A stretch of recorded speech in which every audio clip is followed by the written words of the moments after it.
And we are recording, so I think we are ready. If you would all join me in saying the pledge, we're going to look at Dr. D'Arizzo's screen where he has a flag.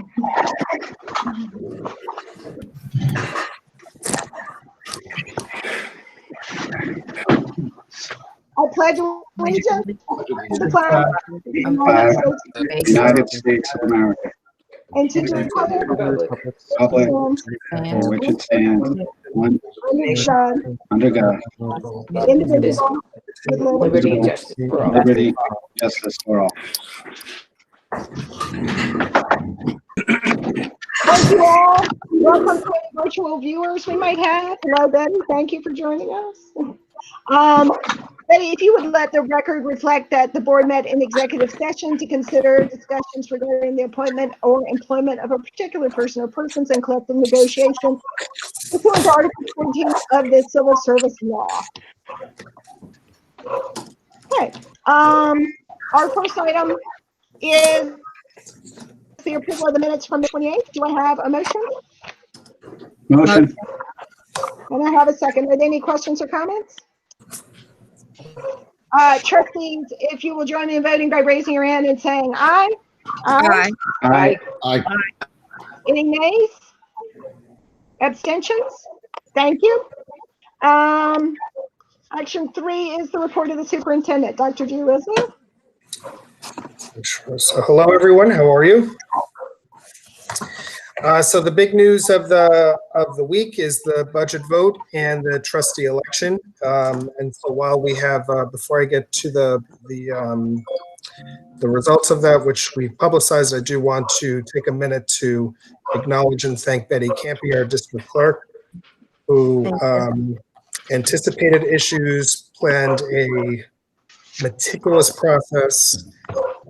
We received over 5,000 ballots, and if you were watching the live stream, you were seeing that that was a pretty tight, efficient operation that was going on in that room, and we owe that to you and your team. And I know Pat Lurch was here quite a bit with you, and Lois Straber, and Henderson. It was a major team effort, and I just want to say thank you very much for it because it was exquisitely done.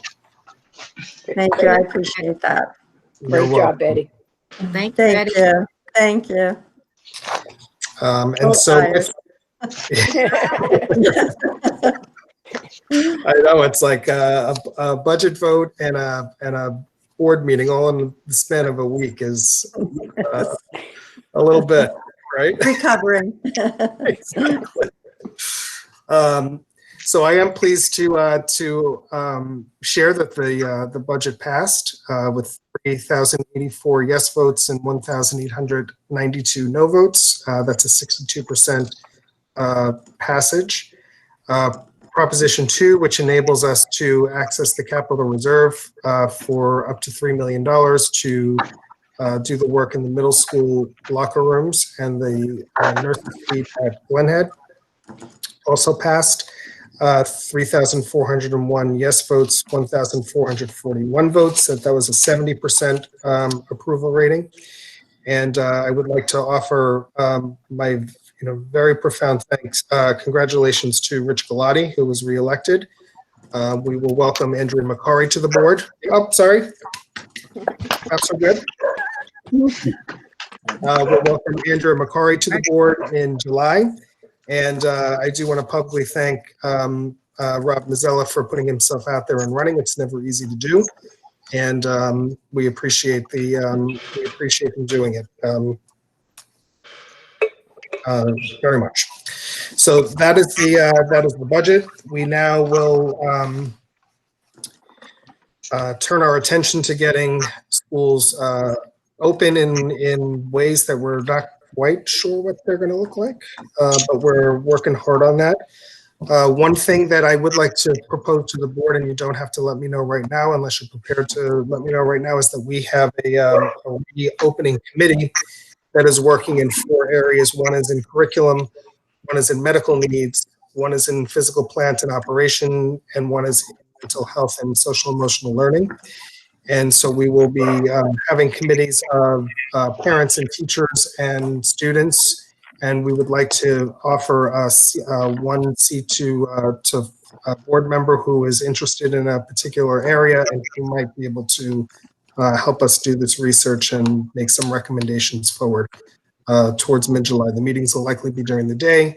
They'll probably ramp up over the course of over the next few weeks. And so if you are interested in that, you can Sarah, we could either do that now or we can do that later. That's up to you. Okay, well, at the end of your remarks, I'll ask them. That'd be great. Okay. And so what's involved in this? The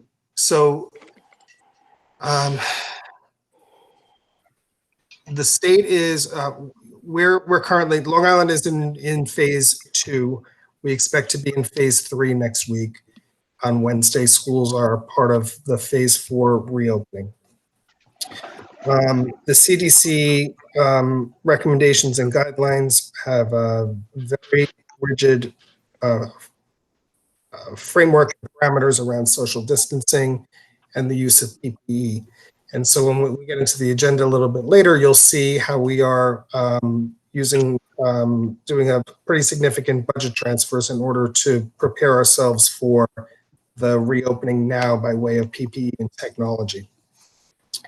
The committee is working through a 91-page planning template that we're going through with our security consultants, and it takes us through some key areas. One is in plan management around screening and monitoring, contact tracing, hygiene practices, face coverings, social distancing. We then have quite a bit of work to do in operations around transportation, visitor management, room designations, how we'll move kids through classrooms and hallways and restrooms in the cafeteria, faculty spaces, office spaces, how food service will need to work differently. In addition to that, we will we have maintenance issues and cleaning and disinfecting issues to work through. And then one of the major pieces is instruction, right? So what will learning look like? Are we going to be online? Are we going to be fully in school? Are we going to be looking at a hybrid approach to both? It is the number one asked question I get these days. And it is not that I am trying to avoid the answer or to be evasive, but the simple answer is the state just convened their task force. That work started this week. The task force will meet on the Long Island region next week. The recommendations are due to the Board of Regents on July 13. There are some rumors and speculations that we will have to have plans to Albany by July 15, which would be absolutely ridiculous to be able to turn around reopening plans in 48 hours based on the recommendations of the task force. But as we know, over the course of the spring, we have had to just work very, very quickly with not a lot of guidance or direction. And so if that's the case, we will do that. So the point right now, that the most important thing we're doing right now is trying to anticipate what we understand to be, the facts, the social distancing, classroom space, cleaning and hygiene, technology use, how to make our online learning more robust and more effective. And so that's all happening. That's all happening now, and the learning part is the most important piece. The other items in here are dealing with communications, athletics, reentry training programs, and mental health. So we have a lot of things to anticipate, a lot of things to plan for. And so I really do wish I could say to you right now on June 18th that the plan is X. If I told you that the plan was X today, it would likely be different tomorrow. So I think we just need to take a minute to, get schools closed, do some thoughtful processing around what we know to be true, fortify our supplies around PPE and technology, and then start to make our plan. We're also trying to get summer enrichment off the ground. So now that the budget's passed, we can start to find the places of intersection where we can do work with students that is into credit recovery through summer school, but through either online or in-person modules through the survey that I put out. So we have parents, we're doing interest survey for parents, we're doing availability surveys for teachers, and so we'll start to bridge those together, and we're hoping to get some of that. The plan is to have that curriculum writing done between now and the end of June, so that we could get started probably right after the 4th of July, and doing that. And Chris is going to talk about where we are with that planning as a discussion item a little bit later, so I won't right now. So the reopening is just complicated and very, very expensive. So I looked at, I shared a document on my social media. I shared it with the board that the average reopening costs for an average district are about $1.8 million. And so we are anticipating right now, and we're about 850, and we still have much more to go. That doesn't involve any of our staffing. But ideally, we will be in a position where we'll be able to have folks back in a way that's healthy and safe. So that's the reopening story. We also have been, just going through my list here, our moving ups for K through 8, the 3 elementaries and the middle school were all done by car parade. Super exciting, lots of fun. Check out our website. We have lots of pictures for folks to see.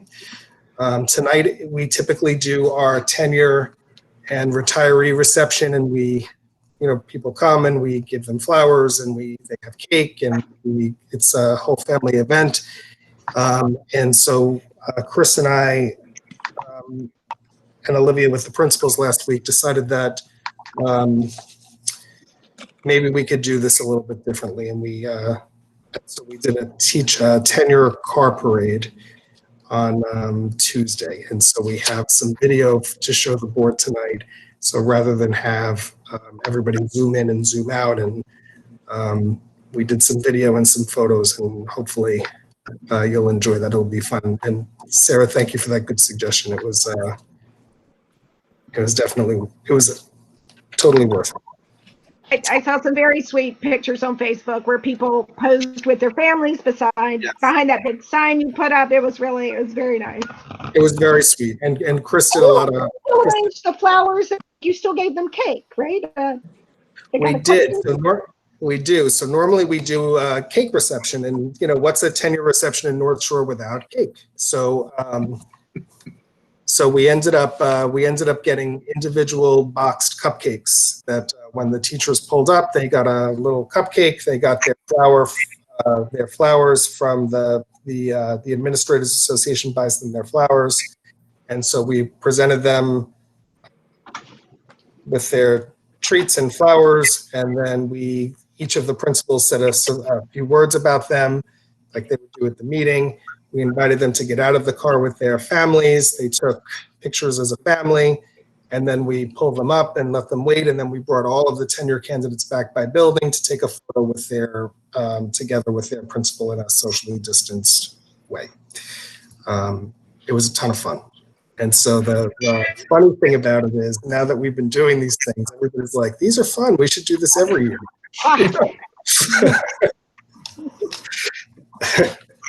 And then lastly for my list is actually I have 2 little things here. One, and they're sort of related. One is around graduation. So graduation is scheduled for next Friday, the 26th at 11 a.m. We'll be live streaming the portions of the the event, and then we will be lining up as a procession, like sort of kind of like what you do when you go to the store. Everybody will be, about 10 to 12 feet away from one another, and we will process them off the property. And we're very excited about it. The other thing we are doing over the next few days is the North Shore porch photo project.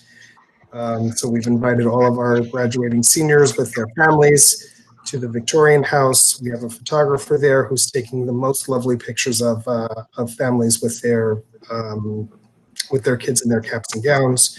We'll use them for a project that we're doing here, and the families will be able to download those at no cost to their 2 photos per family.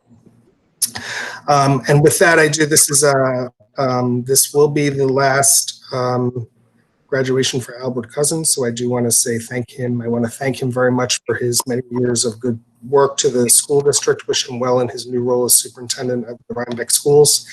I've enjoyed working with him. He's had the pedal to the metal for the whole spring, and I really do appreciate all the good work and thinking he's done. He cared very deeply about the graduating class and has been working very hard. And so that is my report for the evening. Thank you very much. Thank you, Peter. I really appreciate that. And I really appreciate the detail you brought to the planning that the district is going through to be ready for every eventuality. I want to join you in thanking Albert for his many years of service here.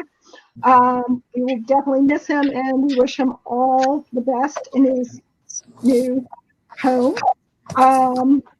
And I then keep telling him how his world is about to radically change.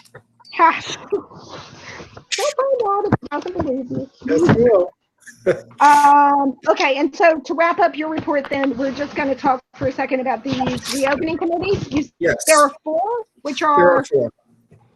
tell me the names. Curriculum, Curriculum, health and social. medical needs, physical plant and operations, and mental health / social emotional learning. Okay. Trustees, is anyone interested in joining a committee? I will mention that apparently Trustee-elect Andrea McCary is watching with us tonight. Welcome, Andrea. We're happy to have you. We can't see you, but we're happy to have you. And she indicated that she too would be happy to serve on the committee. We would love to have. Any particular interest? All right, Andrea indicated she'd like to be on curriculum, so I can put that out there. I honestly am very interested, but I would do any of them. I would take physical plant if you like, but if someone else wants it, it's fine. I'll do mental health. I was going to say Lisa. Yes, Thank you for saying so. happy to do it. This leaves medical. Can you describe that a little more in case somebody can find some point that resonates with them? So it'll be how we deal with temperature checking, isolation, contact tracing. We're like right now we're working on getting our nurses trained as contact tracers through Hopkins. All those kinds of issues. How we'll deal with notification. How we'll deal with quarantine if we need to quarantine. Like all those kinds of things. Okay. I'd be interested in doing that. Rich? Thank you, Rich. That's terrific. Great. All right. So I will get your names to the subcommittee chairs. Is there anybody else? No? Okay. So I will get your names to the subcommittee chairs, and you will hear directly from them as the meetings start to come together. Terrific. Thank All right. you. And I appreciate your. You guys are very busy, so I do appreciate your time. Okay. This brings us to item number 4, I believe, our tenure recognition. Okay, Dr. Z. So we have a huge tenure class this year. According to Betty, it is one of the biggest, if not the biggest, in recent history. So what I did this evening is created a briefer version of the tenure video that we will send out to the entire district and certainly to those who were recognized the other day. So I did try to truncate it a bit, so it's about 11 or 12 minutes. And I'm actually going to sign on from another computer and share my screen. One thing I realized in testing this out is that broadcasting video through Google Meet is not ideal. So some of the motion video, the flash, will be a little delayed, and that's just a product of Google Meet. So when you get the actual link, it will be a nice, clear video. So, but you can still appreciate the ceremony, excerpts of the principal's speeches, and photos of the teachers and their families. Thank you. And just before you hit play on that, just if I, so we don't, belabor things, but I did want to say that earning tenure in, look, there's two Chris Ublioni.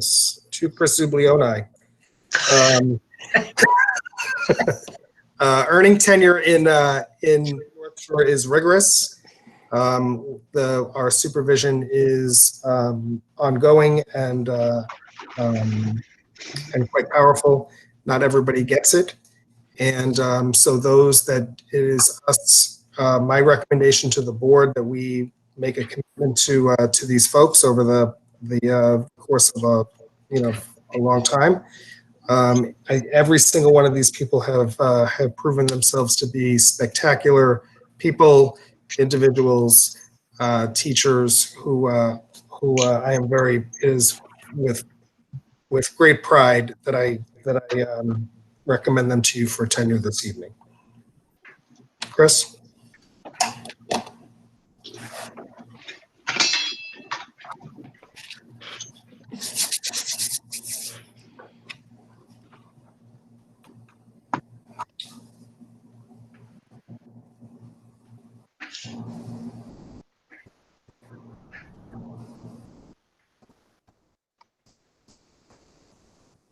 Is there sound?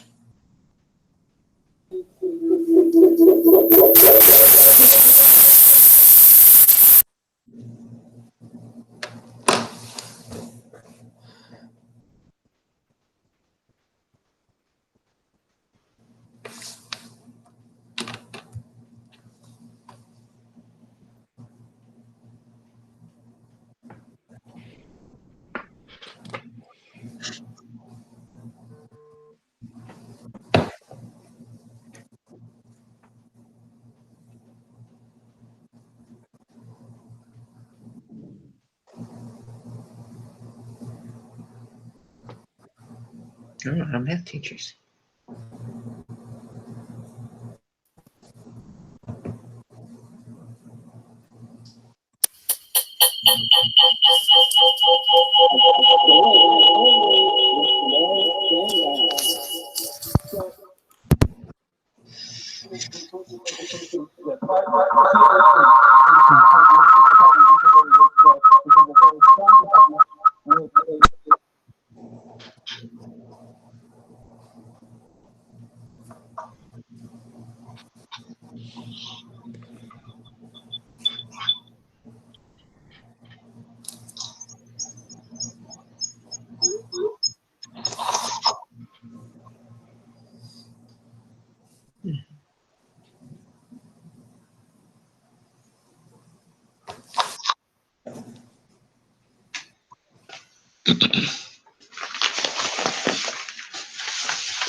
Full-time teacher at the high school, and she has been a real big asset to the school.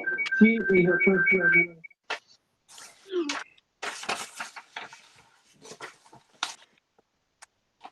All right, congratulations, Cynthia. Miss Lee is one of the best foreign language teachers we have in our school district. She really began to.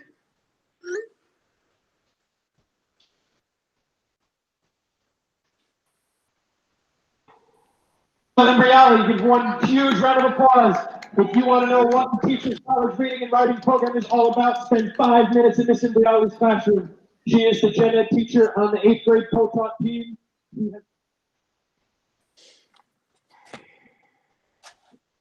And Mr. Bandrick, also a math teacher, is a rock star in the math department. He is so considerate of every single second of time. I've never seen somebody consider how they're going to spend every single minute. Mr. Ryan Bergman has been an awesome health teacher and phys ed teacher for the last several years at Northwood Middle School. He has a really creative way of using technology.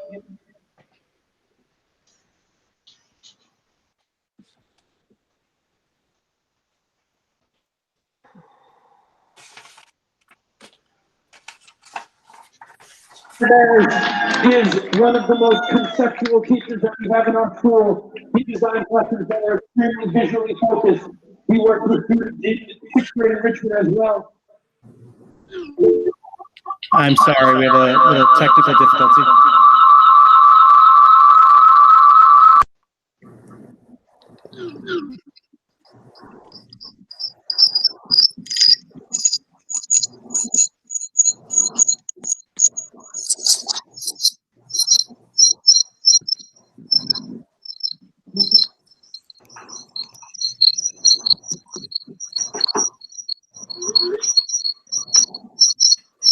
Ms. Bonneberger is the special ed teacher in the co-taught English classroom. She works with self-contained ICT and resource room students.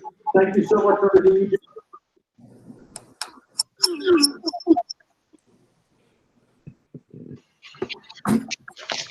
Our miracle worker, Alana Cavallini. Alana is a speech teacher in our school, and there is not one student in the school whose success is not directly attributed to her on her caseload. Alana was the student for the ILC ICT program, as well as and the students' parents are so grateful for all the progress that you have with them, and you really take your students some great success.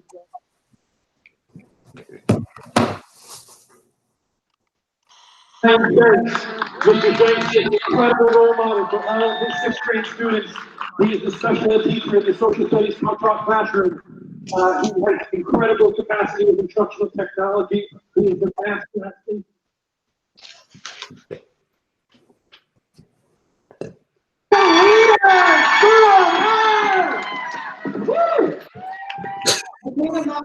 A more integral role in a school to have at this point. Thank you so much, Peter, for all you did, particularly around vaccination. God bless you. And thank you for the calm and caring personality that you have and the way you support all of our students and keep them healthy and safe.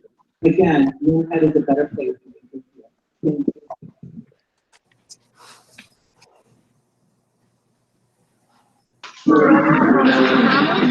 Ms. Berg is a gifted teacher who has inspired our students to learn more and become more understanding of other cultures in a time when we need that the most.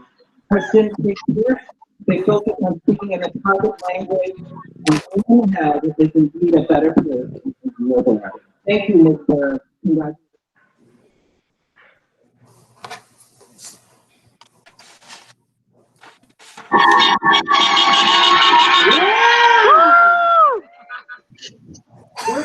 One has is one of the most committed teachers who brings so much joy to all aspects of our school.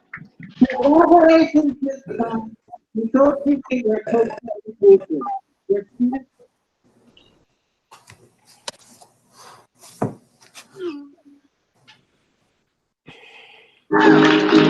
Mr. Nico is a talented teacher who pushes her students to achieve the very best. Their ability to design and encourage and challenge her students is a gift to blend.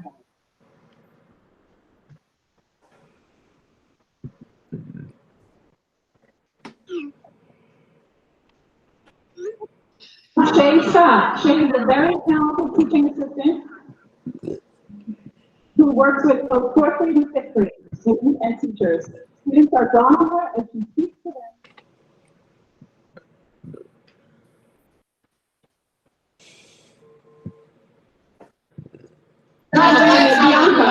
Bianca Lee came to us staff developer for Teachers College, and when we heard she was looking to return to school, we wanted the opportunity to hire her. He served as a literacy coach, kindergarten, and first grade teacher. He's a master early childhood literacy teacher.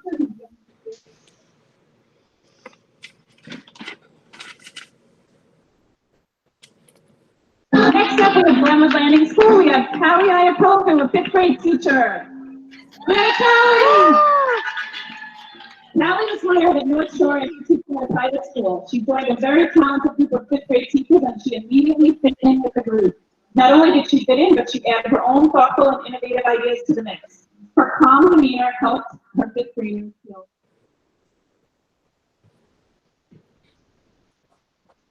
Next up, we have occupational therapist Lori Lyons. She is a master of what she does. She's excellent with our children with special needs.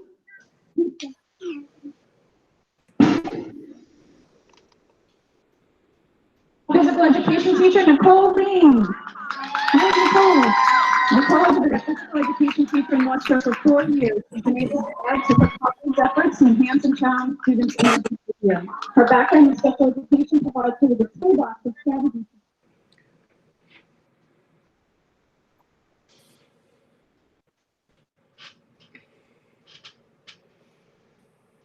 The language, Neela came to us after many years in another district. In a time when many regulations were changing, she was a bundle of knowledge and helped our department tremendously. She's a true advocate for students and families.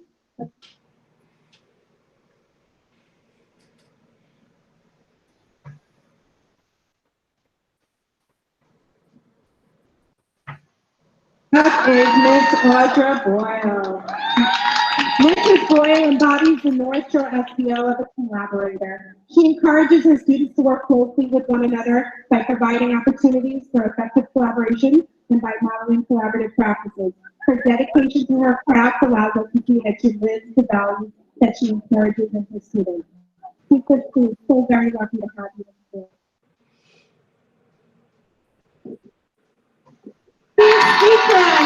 Ms. Danielle Hills. Ms. Hills embodies the North Shore SBL as a committed individual. With every action she takes in the education of her students, Ms. Hills demonstrates commitment.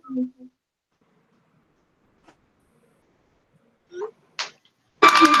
Meredith Ducati, otherwise known as Mrs. O'Donnell. Ms. Ducati embodies the North Shore SBO as an innovator. She works diligently to incorporate new and exciting opportunities into her curriculum so that students can learn to think outside of the box.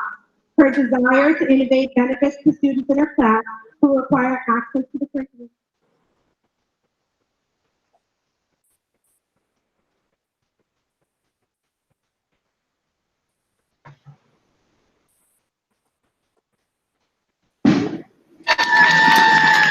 Mr. Gordon has been a part of the North Shore family for over a decade, first as a teacher, then as a teacher leader, and now as a director. Seth embodies so much of what makes North Shore special. The SBO's thinking of collaboration. We are proud to recommend Ms. Anna Aguiar-Meady for tenure as the K-12 Director of World Languages and ENL. Ms. started her career as a teacher in the World Language Department at North Shore and has become a critical member of our leadership team. She has totally reinvented the organizational processes and systems in both the World Language and ENL departments. And she's done an amazing job bringing instruction, assessment, and curriculum to new heights. Congratulations, Anna.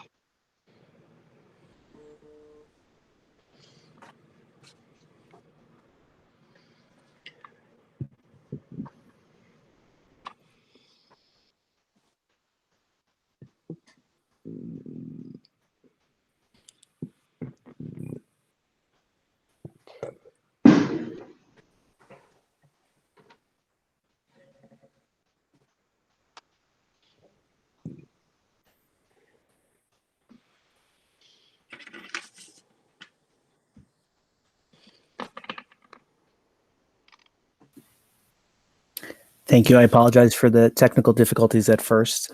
But as you can see, it was really engaging and exciting day. A lot of fellow colleagues came out to celebrate for their teachers, which is always really nice family members as well. I really appreciated Mr. Soto's photos that he sent me from 1988 and recently. That's interesting. We did have a few candidates who couldn't be here, so in the finished video we'll have recorded speeches from the principals as well. So thank you so much. No, thank you. You know, technical glitches aside, I think it was easy to see that that the event was fully festive and really very sweet. So thank you both so much for putting so much effort into that to make something which has been an important tradition here still work so beautifully during a pandemic. So I'm glad that went so well. And I'll just throw out that I appreciated that Chris snuck in that picture of Lauscher Schwartz for us. That was very entertaining as well. And so this also is, so this was our tenure and our retirement recognition as well. And we certainly want to wish Joe Tribunian, Arlene Roberts, David Soto, and Susan Viola all the best in this next phase for them. Peter, do you want to add anything to that?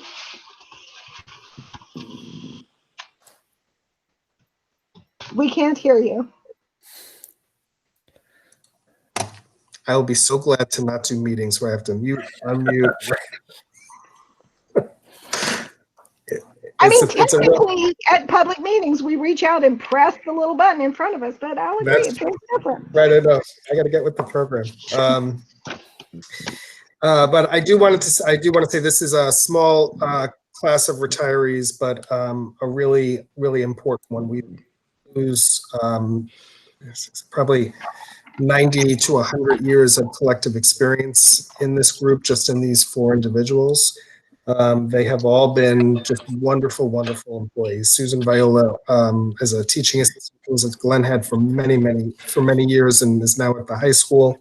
Mary Jo Chapudian has taken care of thousands and thousands of kids at the middle school so well. And when she came to see me, she actually has been retired for a little while. But when she made an appointment to see me about it, I almost fell off my chair because I was a little heartbroken by her retirement. Mr. Soto, 30 some odd years as our band director, and I said to him when he called, he asked to speak with me over the spring, and I kind of had a sense of what might be coming, and so I called him and I said, well, the only good news here is that you have saved me the effort of having to do Mr. Soto's opus in the middle of a very busy month. So he's a wonderful man. Anybody who watches Mr. Soto, conduct, he puts all that he has into his conducting. He is full of life. He loves his program. He loves his students, and I really do hope that he is back to see us often. And Arlene Roberts, first grade at Seacliff, it's been 34 years, and she has, taught, think about the hundreds, maybe hundreds and hundreds of children who she has taught to read. First grade is arguably one of the most important years in elementary school. It's where all of those good learning behaviors come together, where kids really start to learn how to be independent readers and writers and mathematicians. And, when you see what first graders look like when they appear in September, and then how confident they appear come the end of June, it is really quite marvelous work. And so the good news is Arlene's daughter just moved very close to where I live, and so I will get to see Arlene a little bit more frequently than I would otherwise, because I walk my dog past her daughter's house. So I do wish Arlene's a lovely, lovely person with a heart of gold, and we'll miss her. We'll miss her terribly.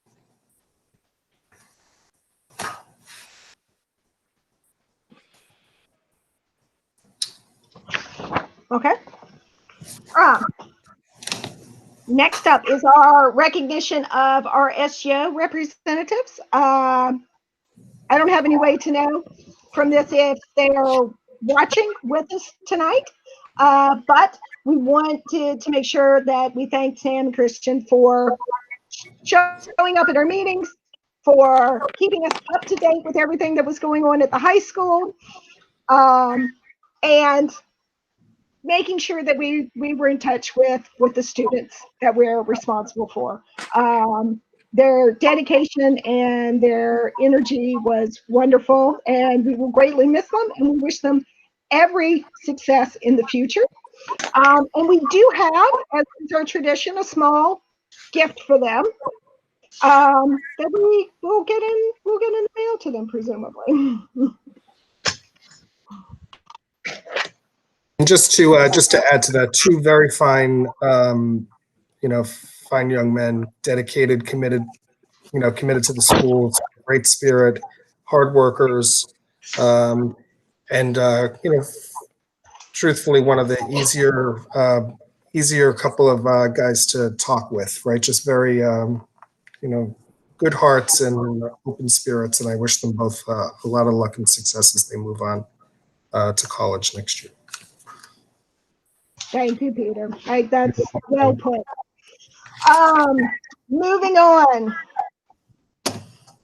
Unfortunately, our next item is the recognition of an outgoing board member.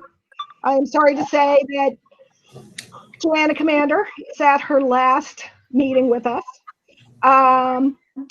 So tonight we have to say goodbye to Joanna Commander as a trustee, because after 6 years of service, she's decided to retire from the board. It's an interesting word with her, and I want to assure her she will be greatly missed. I mentioned the word retire because prior to running the board, she had been an athletics director, and when she first ran for the school board, it became clear that she had actually retired well over a decade before and was still looking for lots of very time-consuming things to do. And you would never know she'd been retired for that long because she brings tremendous energy to everything she does. And I don't doubt at all if the two of us had to race across her room right at this moment, she would beat me handily. It just probably says more about me than her, but that's okay. So, given how long she's been retired, we can all understand when she originally said she really thought she was only going to serve for 3 years because then she needed to really retire. 6 years later, here we are with Joanna. But Joanna, we want to say that we are extremely grateful for every one of the 6 years you decided to give to this community and to this board. You have been a tireless advocate for our students. You've been a voice of experience, and you've been a person that we can all rely on. You brought your deep ties and commitment to this community. You brought a fresh perspective, and you brought an insistence on student well-being that we need and appreciated. You served on our committees. You talked to everyone in the community about everything they wanted to talk about, and you still found time to volunteer in other places, and you continue to work, from what I hear too, from time to time, like athletic events. So we will all miss you, but we also know without any doubt that you're going to continue to do the good work that you do, and your commitment to the community will continue because, well, as far as we can tell, nothing really stops you. Good luck to you, Joanna, in trying to retire, but moreover, and right on cue, if you will turn around, we got you a little something that we hope will help you retire. We've tried to speak to your interest in gardening in particular. That feels very retiring. But I have to say, we will never be surprised if we happen to see you in the stands again, no matter what. Thank you, Rob. And thank you, trustees. Thank you, Sarah. If I can just say a couple of words. By all means. First of all, I want to thank all of you and my colleagues. I want to thank the community for the opportunity to represent them for 6 years.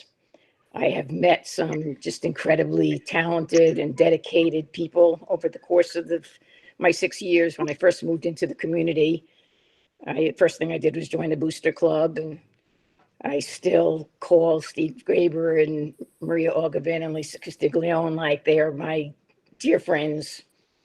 I had the opportunity to develop a partnership with over 100 people in resurrecting CASA, and the work that we did together, which was so incredibly valuable. As most of you know, my priority has always been the health and safety and wellness of our students. This passion of mine led me to become a teacher. And I believe every child really needs to be nurtured and guided and taught the skills that they can be their best selves. So I'm thrilled beyond that I had the opportunity to do some of these things in my community. I've been doing schools and education now for 50 years. So this is a great way to go out. And I want to thank everybody who played a part in all of that. Thank you so much. Thank you, Joanna. Really appreciate it.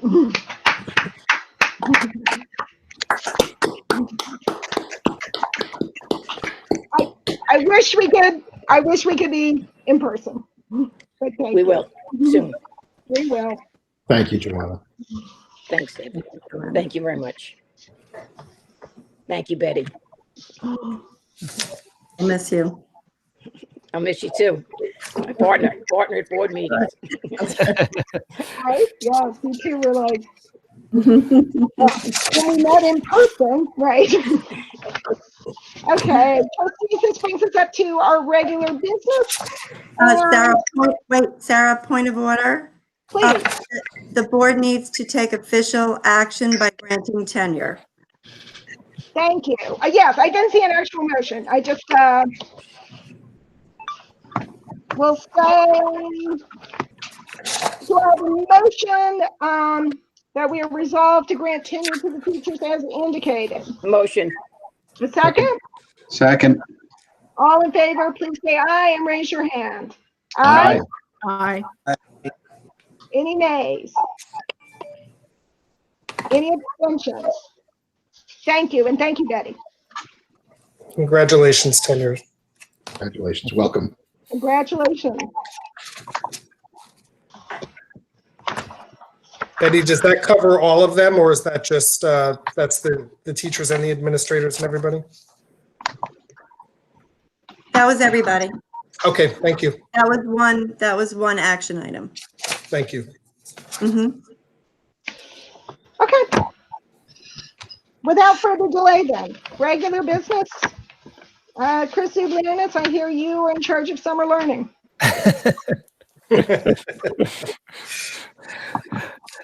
So this evening I have a brief overview, but I'll talk with more details about where we are with our summer offerings.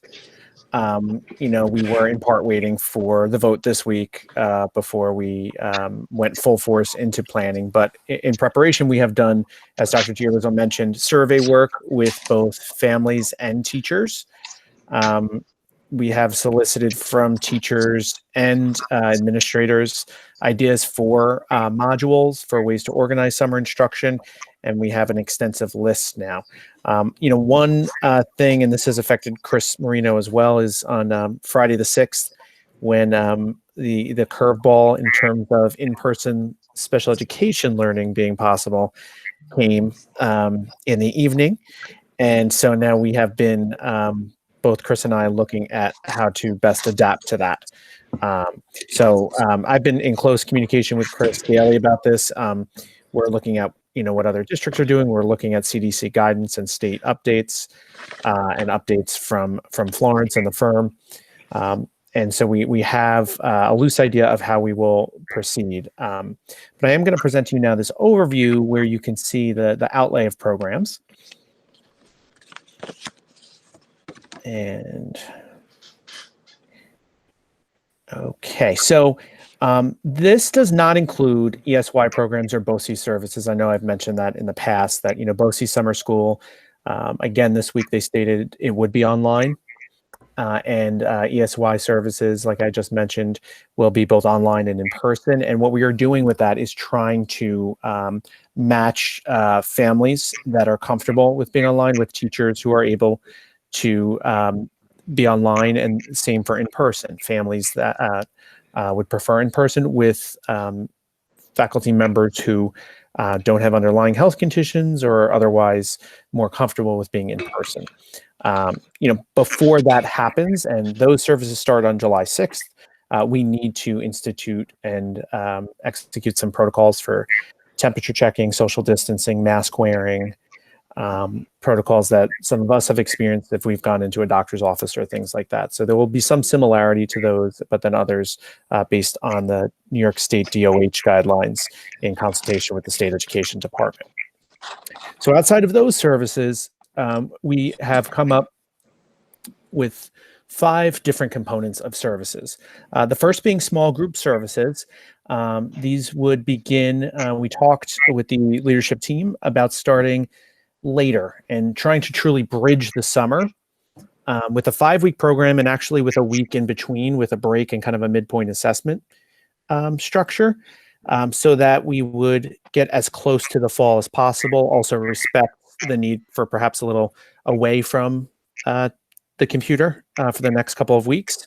But these would be brief sessions twice weekly for students who have already been identified as school ended with AIS needs, academic intervention needs, in math, in social emotional mental health needs, and also in literacy. So we've been working with our providers. We are going to communicate with the parents who have been receiving those services in school to offer the service and then build groups from there. And we've already spoken to the providers to check on availability. The next component would be 2-week online modules. That would be interdisciplinary explorations that are related to the major disciplines, but more interdisciplinary.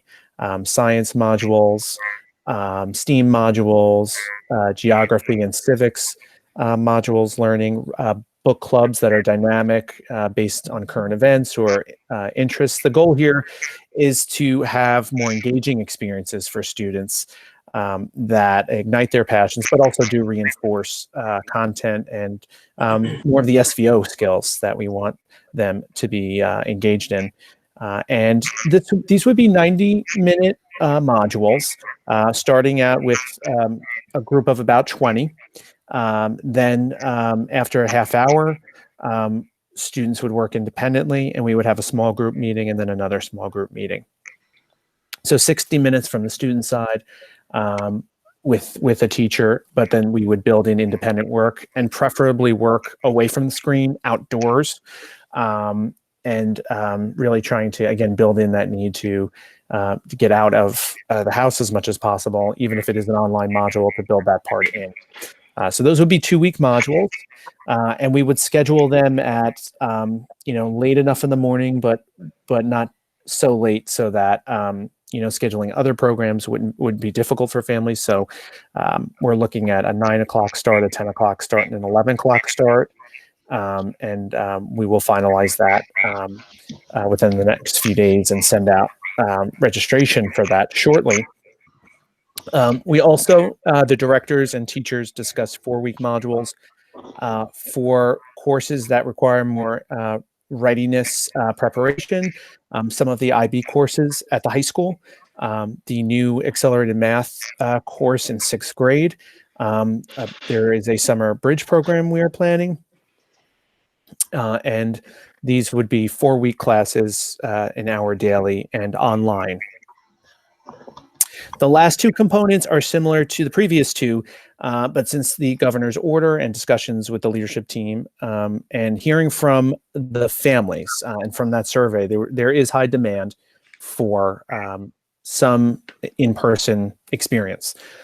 And so this is newer, but we would like to offer some modules in person and also some in-person PE and wellness offerings, more skills and agility and wellness related, less revolving around specific sports, because that can get a little problematic with contact and certain sports are on a certain timeline right now for reopening in July. So the plan was for more agility, fitness type oriented classes, mindfulness, along those lines. But those would be in 2-week increments as well. So the next steps will be to complete the list of courses, matching that with what we have seen in the parent survey, posting the positions for North Shore faculty, and then just getting an assessment of what we can staff, and then sending out a registration for families. One of the things we've talked about is just logistically, how do we make this equitable so that we can, work within the budget that we have and also offer something to families, each family who's interested. So we talked about, one 2-week module per family, per student rather.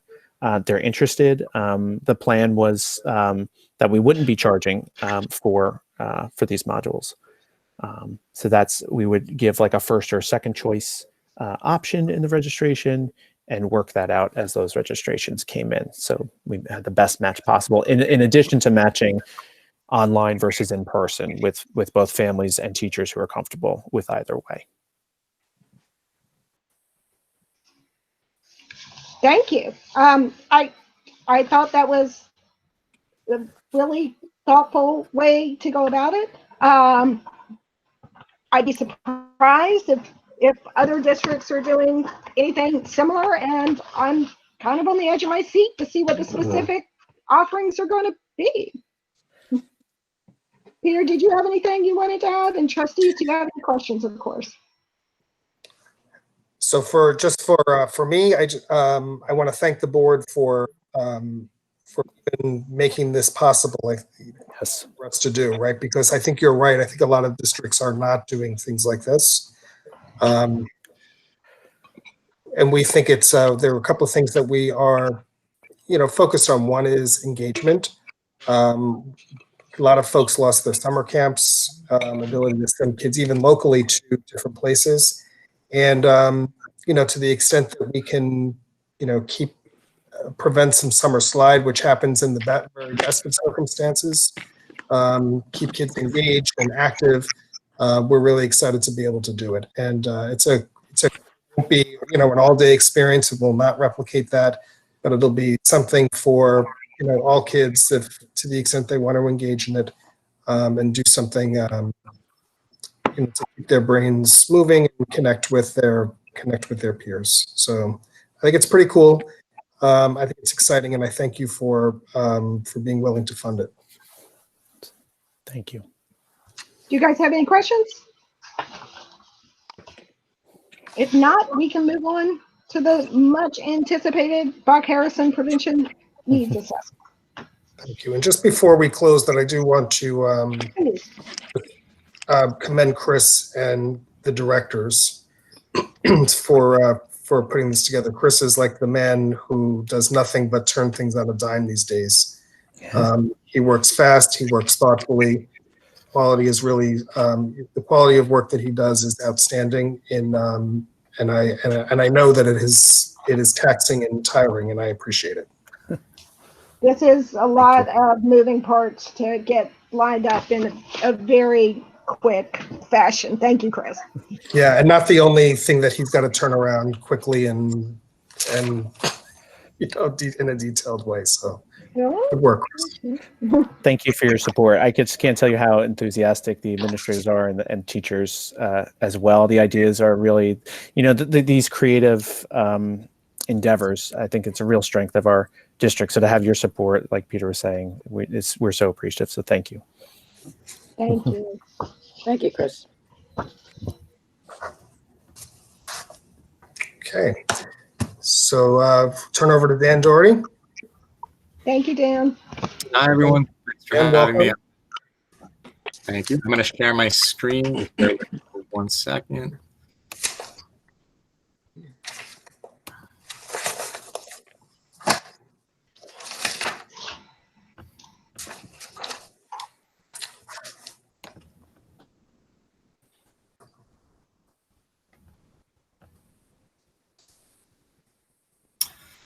Okay, so good evening. Thank you for having me tonight. I'm going to talk to you about the results of the Bach-Harrison Prevention Needs Assessment. I'm just going to wait for the screen to load here.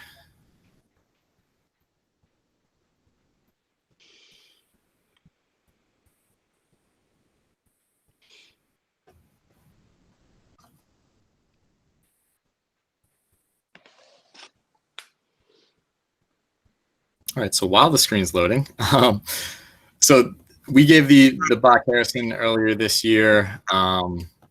Is it still loading? Yes. Yes. Okay. All right.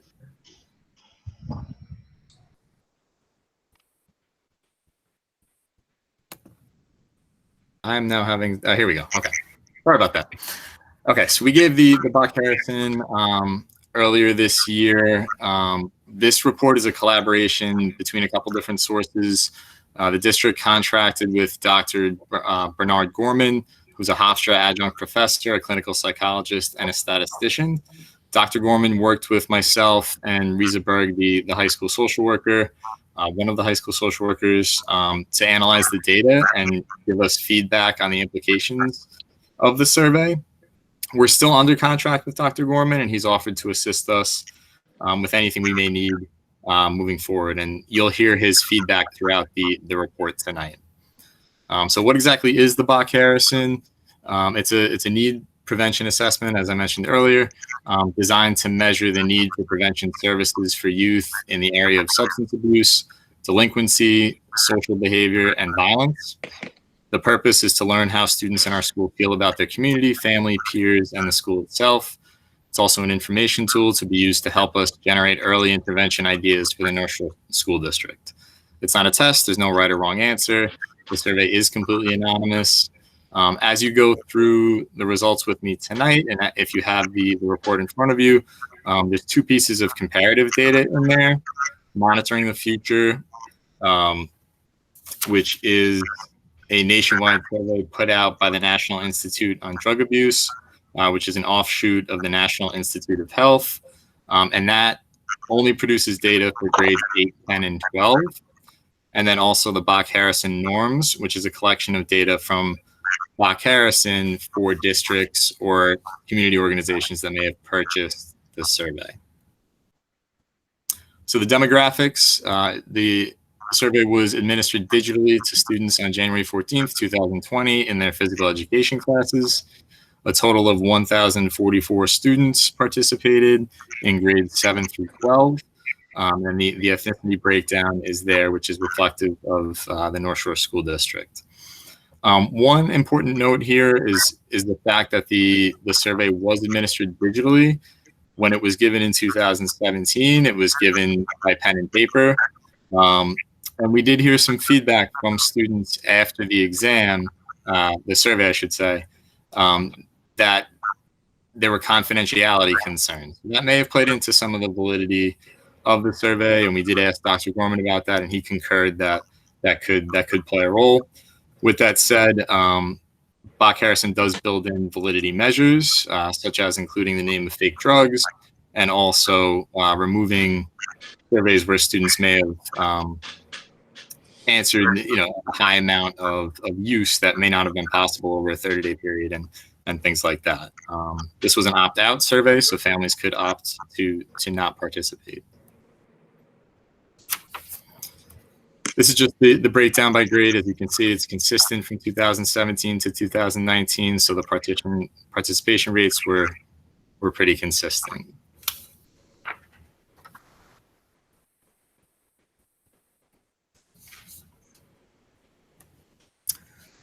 So the next slide that you're looking at is this chart measures the total 30-day use of students in grades 7 through 12 for 2019 compared to 2017. Some of the charts you'll see as we progress are more lifetime use. So this is 30-day use.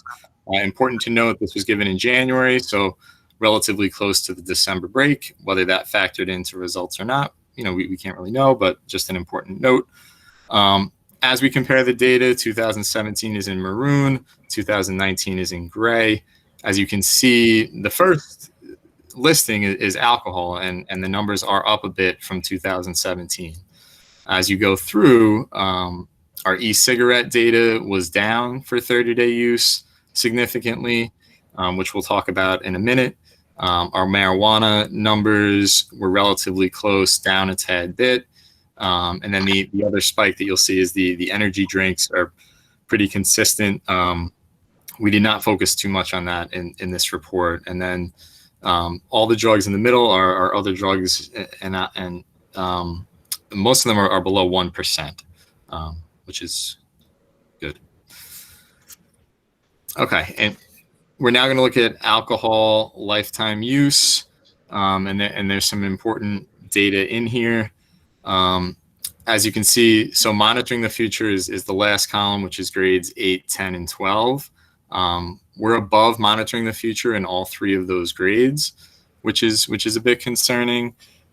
There's a big jump from 7th grade to 8th grade, and then an even significant jump from 8th grade to 9th grade, and then the numbers double from 9th grade to 12th grade.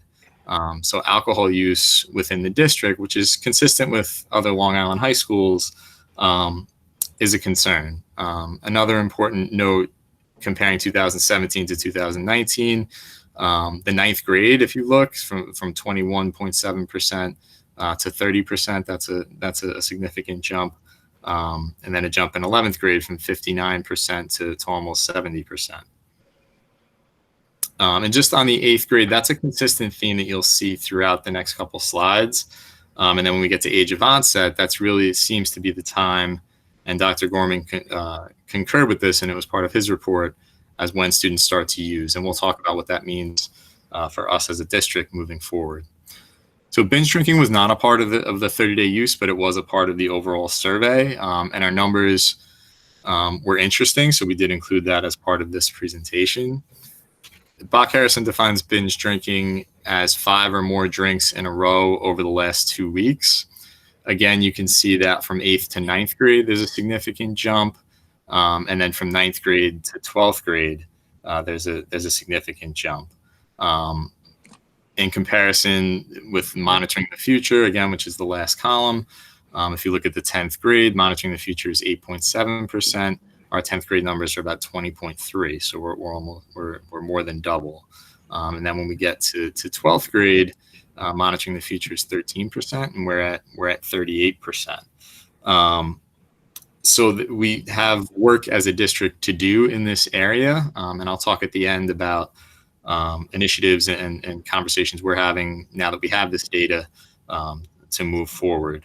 One of Dr. Gorman's statistics, which he included in his executive summary, is 17% of students are engaging in binge drinking at North Shore overall, and the monitoring the future numbers are about 9%. So that's concerning. Okay, our e-cigarette lifetime use. If you look at the data, this is my first year in North Shore, but in speaking with CASA and speaking with the social workers and hearing all the initiatives that have happened over the last 2 years, I know that the vaping messaging has been certainly a focus, and the data supports that. It's worked. You know, we can't say specifically if that's why it's gone down, but if you look at the numbers from 9th grade in 2017 to 2019, they're significantly lower. They're also lower in 10th grade. We're below monitoring the future in 8th and 10th grade, and again below monitoring the future in senior year in 12th grade. There is a blip in 11th grade where it did go up, but it seems as if the initiatives that have been in place in terms of messaging, starting as early as elementary school with the programs that we're doing with LICAD, and the middle school messaging needs to continue, and there's certainly work to be done. And there's also more information that has come out about vaping, as we all know, in terms of how dangerous it is medically and what it can do to your lungs. Marijuana use, again, a jump from 8th to 9th grade. That's a consistent theme throughout all this data. And then a big jump from 9th grade to 12th grade. We are below monitoring the future in 8th grade and 10th grade. but we're significantly close in 12th grade. And analyzing marijuana is tricky, so we did add a custom question to see if students are vaping marijuana, because those two can kind of cross over, and we'll look at that data at the end of the presentation. So average age of onset, so this is when students may start using, and this is consistent with the data that you've seen in the previous slides, where that 13 to 14 age is really 8th to 9th grade is when students are starting to use. And this is important information for us to have, so that we can try to maybe get more messaging into the middle school to maybe get ahead of when students are using, and also to focus on the transition period from 8th to 9th grade. Okay, now we'll take a look at risk factors. So risk factors are characteristics of school, community, family, and peer environments known to predict increased likelihood of drug use, delinquency, school dropout, and violent behaviors among youth. It's broken into 4 domains: community, family, school, and peer and individual. So this is maybe a bit of an overwhelming chart, but I will highlight some of the points of it. Some of the names on the bottom did get cut off a little bit. I'm happy to clarify if anyone needs me to. So as you see the different domains on the top, so community, family, school, and peer and individual, all of our risk factors fell below monitoring the future national norms, with the exception of family conflict, which is the first one in the family domain. Those numbers have decreased since our 2017 survey. Low commitment to school, which is obviously under the school domain, showed significant increases. So that's the one on the bottom that says low commitment. It should say to school also, it cut off. And we'll talk about that in a second. Rewards for antisocial behaviors, which has also decreased since our last survey. And rewards for antisocial behaviors and family conflict were an emphasis of the OASIS work plan of our social workers this year. So while we're happy to see those numbers go down from 2017, we still have some work to do in those areas.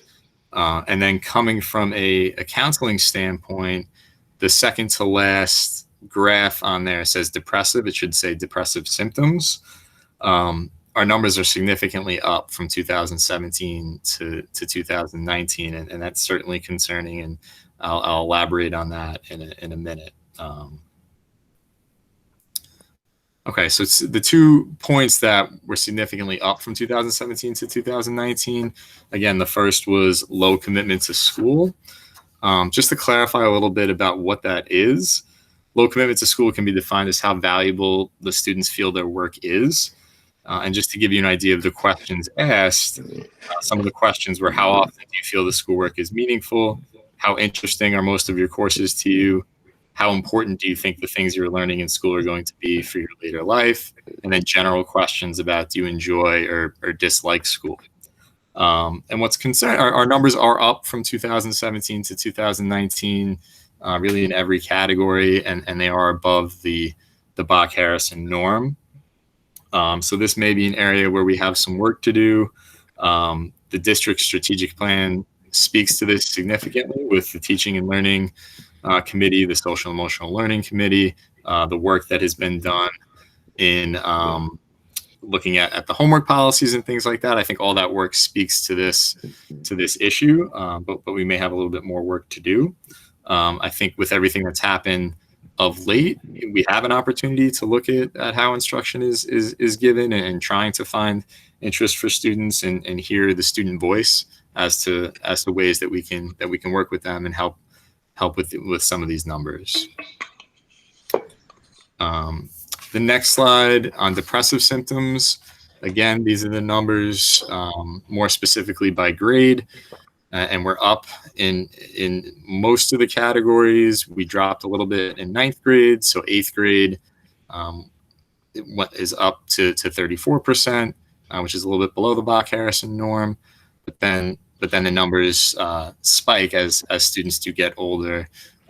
It's a significant increase in 10th grade from 2017 to 2019, significantly above the Bach-Harrison norms in terms of that cohort. And then as we get to 12th grade, the number almost doubles. As the head of counseling, this is super concerning for me. Just to give you an idea of some of the questions that were asked, sometimes I think that life is not worth it. At times, I think I am no good at all. All in all, I'm inclined to think that I am a failure. In the past year, have you felt depressed or sad most days, even if you felt okay sometimes? So while I say I'm concerned, I'm also, we have a lot in place, the work that the Wellness Committee is doing and the discussions we're having about potentially screening students to help them, and the work that the SEL Committee is doing, and the Mental Health Reopening Committee and the conversations that we're having. I think there are really opportunities to continue the mental health initiatives that are in place and also to expand upon them. Our partnership with CASA, we did some community work. We had the film Angst available to families during the closure, which if people got to watch it, it's well done. But I do think we have some work to do in this area. In terms of sources and places of alcohol use, if you have the Bach-Harrison survey in front of you, all this data is on page 45. There was a lot of it. I certainly couldn't put it all into one slide, so I just pulled some of the themes. I got it at a party was 2017 72 down to 58%. I got it at home with parent permission, again down, and I got it from home without my parents' permission is also down. I know CASA has done a lot of social host initiatives, so that may have worked. In consulting with Dr. Gorman, we both noticed that I got it another way is up and doubled. And Dr. Gorman did mention it, and we did talk about that could be a result of the confidentiality and students not wanting to report where they're getting the information. So it can question some of this data a little bit. So now we'll talk about protective factors. So protective factors buffer against negative influence of risk and reduce likelihood of young people engaging in substance use. And it's based on 3 tenets: opportunity for young people to actively contribute, skills to successfully contribute, and consistent recognition of their efforts and accomplishments. Okay, so another bar graph. As you can see, I start on the bottom. The first is rewards for pro-social involvement, and then 2 later is opportunity for pro-social involvement. So here we're looking at, do students have an opportunity to engage in activities that don't involve substance use? And our numbers are strong in this area. So if you look at, we're above the national norm for opportunities for pro-social involvement, belief in the moral order, which is really belief in right or wrong, interactions with pro-social peers.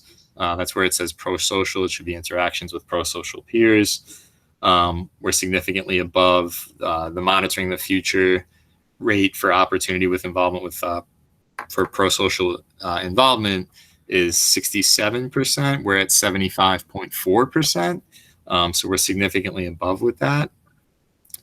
We have dropped since 2017, so that is a bit of a concern, but overall we're still significantly above. And just to give you an idea of some of the questions related to this, in my school, students have lots of chances to help decide things like class activities and rules. There are lots of chances for students in my school to get involved in clubs, sports, and school activities. There are lots of chances for students in my school to talk one-on-one with teachers, and I have lots of chances to be part of class discussion or activity. So again, this is kind of speaking to student voice and all the wealth of activities and opportunities, and a lot of the stuff that Chris just talked about offering over the summer speaks to this. And in this area, North Shore is doing well in terms of the school domain. Dr. Gorman did reference concerns about opportunities for students to engage in the community domain, but he spoke to it more as a differing in times where students used to do scouts and more things within the community, and now it's just a little bit different in terms of how students engage. One note here, if you look at the family domain, we have data from 2017, but not from 2019, and that's purposeful because we customized the family questions, and in doing that, it removed the ability for Bach Harrison to do some of that work and some of that data. Okay, so the last piece, and I'll go through this pretty quickly, was just an overview of the supplemental questions that we asked. We asked about 10. I'm not going to go through all 10, but we did ask questions about being more specific about gender identity, connection to parents, which speaks to the family piece that I just talked about, and then what students are vaping. So the first slide, we asked what students were vaping. So was it e-juice? Was it e-juice with nicotine? Was it marijuana? And as you can see, as students get older, they start to experiment with nicotine. They start to experiment with marijuana a bit more. If you look at the 11th grade and 12th grade numbers here. In the first column, I did not use a vape. Looking at that data and in consultation with Dr. Gorman and in speaking with Ms. Berg, the social worker, you look at the data and you see 77%, and you think, wow, that's great. We're doing awesome. But the question was asked in reverse order of the previous questions. So if you think about it, it's a little bit misleading, where 33% are using, and if given room for error, it's probably between 33% and 40%, and that's consistent with the data that we saw earlier. So just to clarify that a little bit. We also asked who students turn to about a mental health concern. And we gave various options of teacher, counselor, social worker, friend, boyfriend, girlfriend, parent, coach, other adult. And what's interesting here is while the percentages are low, they're still telling. Students really identified that they would go to a parent at the younger ages in 7th and 8th grade. And then again, when they get to senior year. So as a parent, it's interesting to note that they will confide in you in middle school, drop you for the beginning of high school, and then come back to you around senior year, maybe when they grow up a little bit. And then friend was right also in that range. And then counselor and social worker came in after. But it can speak to some of the work that we can do with parents on really messaging with students about having those important yet difficult conversations about using. So the next couple of questions speak to student perception of parent level of consequence. So if they were caught using substances, how severe would those consequences be? And we asked about drinking, we asked about marijuana, and we asked about vaping. And in each of the 3 slides, and I'm not going to go line by line for each one, you'll see that the data significantly goes down from 7th grade to 12th grade. So we could do some work with parents, and we've talked with Casa about this, on kind of messaging that parents are sending to students, because it does seem that in each of these substances, in 7th grade, if you look at marijuana, 1% of students said that there would be severe consequences in 7th grade, and then as they get to 12th grade, it's half of that. And having the percentages, I thought about putting the numbers in. These percents are low, but when you look at the numbers, comparing 100 students to 50 or something like that is relatively significant.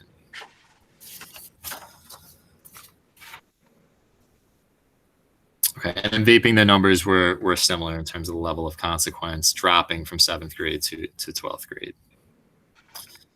Okay, so where do we go from here? And this is where consulting with Dr. Gorman was valuable, in terms of we asked him to pull out data points that he thought were concerning, and then we kind of consulted on interventions that the district could do moving forward.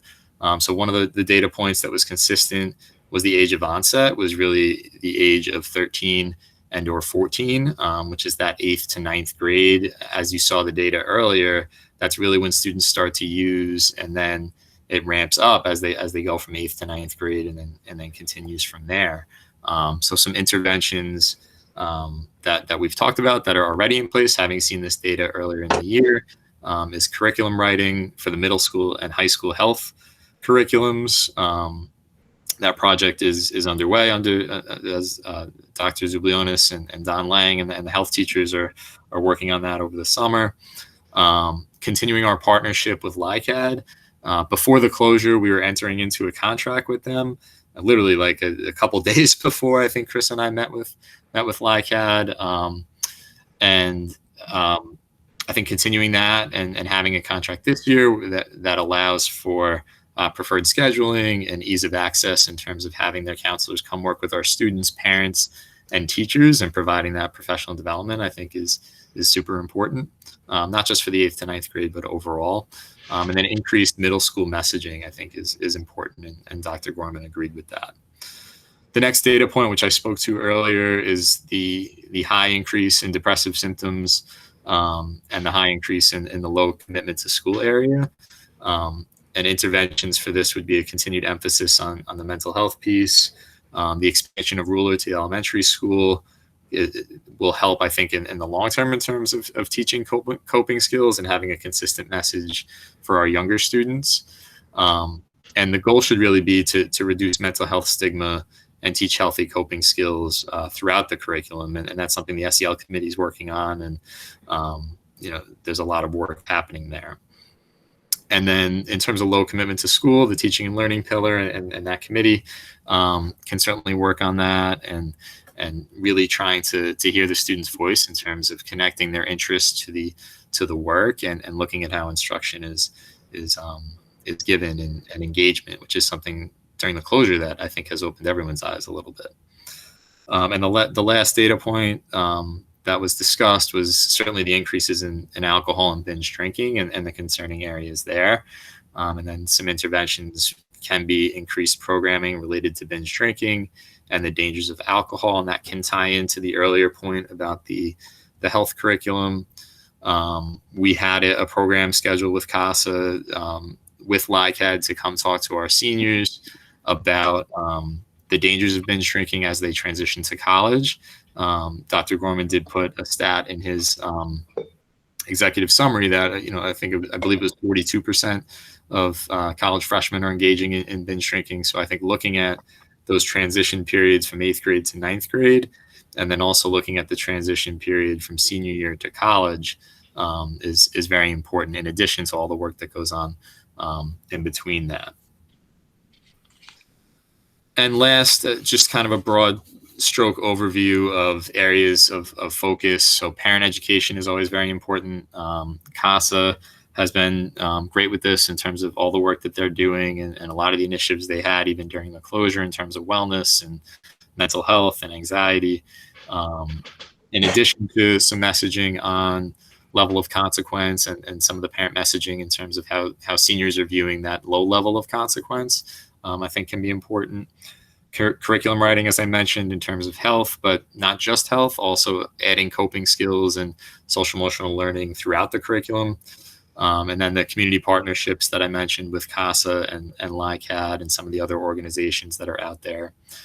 Continuing the mental health initiatives, and then professional development for teachers in the areas of vaping and substance use, but also in the areas of mental health. And we do have that planned for the summer. In terms of Chris and I were working on scheduling trauma-informed practices for teachers and also mental health first aid for teachers to help with that, in addition to mental health work with our mental health team. And that is it. So I'm happy to take any questions. I'm going to stop sharing my screen.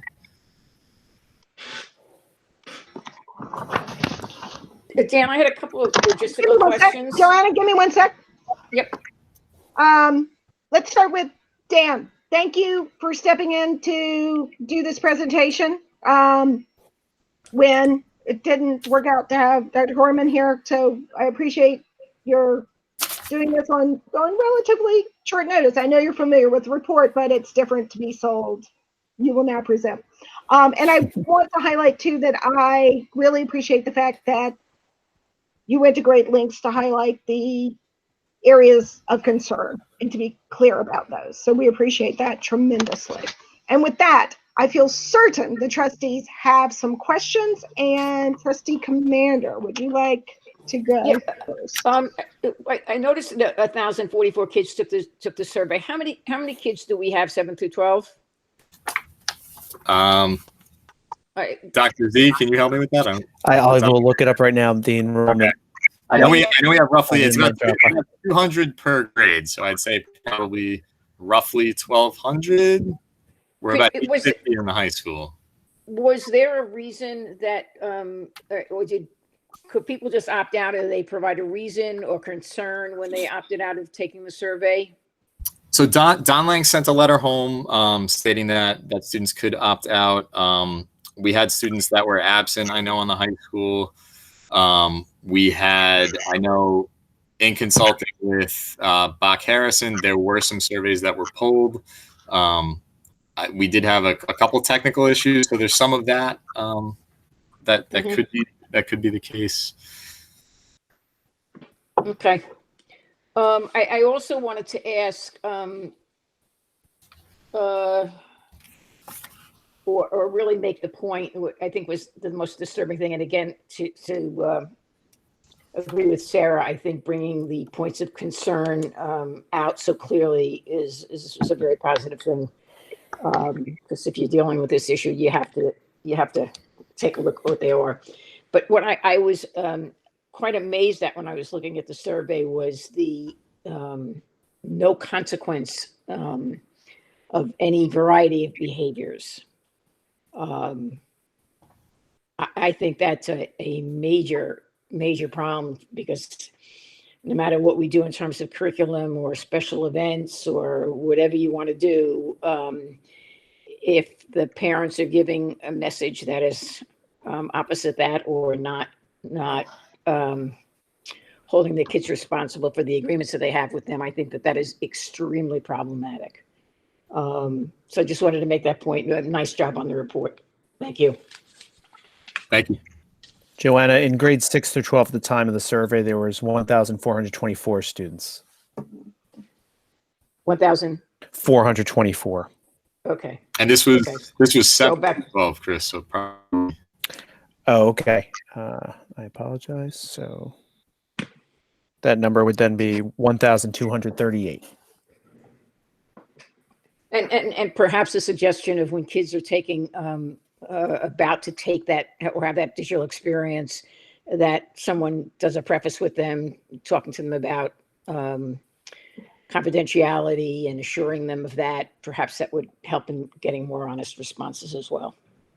Yeah, I agree with that, Joanna. I think that was a lesson learned that we talked. We can certainly try, but once they get to high school, they seem inherently suspicious of online surveys and IP address tracking, and so we can try to address that, or you could decide to do it on paper, which That's what too, right? But yeah. Trustees, who else would like to comment or question?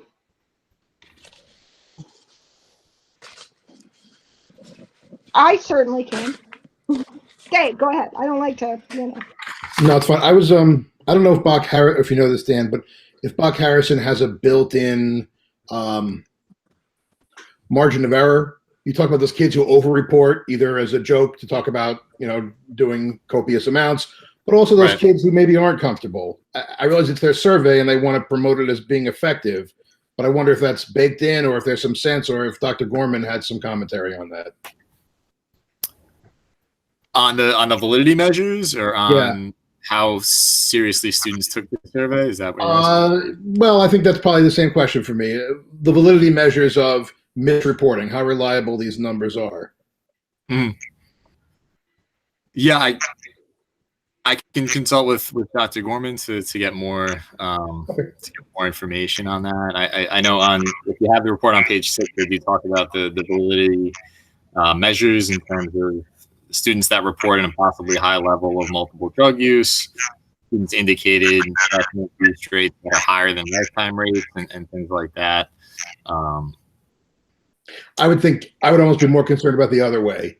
Not that kids as a joke talk about doing things all the time, but kids maybe wouldn't, as Sarah said, because they felt that somehow they was trackable, or there were consequences, that they would underreport initial instances, especially at that onset age when, as Joanna indicated, the parental repercussions are greater, or at least the perception is the parental repercussions are greater. What struck me, and I was here on the board for the 2017 report, is how connection to school stood out as such a strong factor. And now we're 2 years later and we've gone in the wrong direction. And I don't know how to fix that or how to put that back in the right direction. But it also struck me in concert with the age of onset that somehow we're losing, our kids are less connected, and we're losing them at that 13, 14-year-old age when they're starting to experiment in those numbers that really start to spike.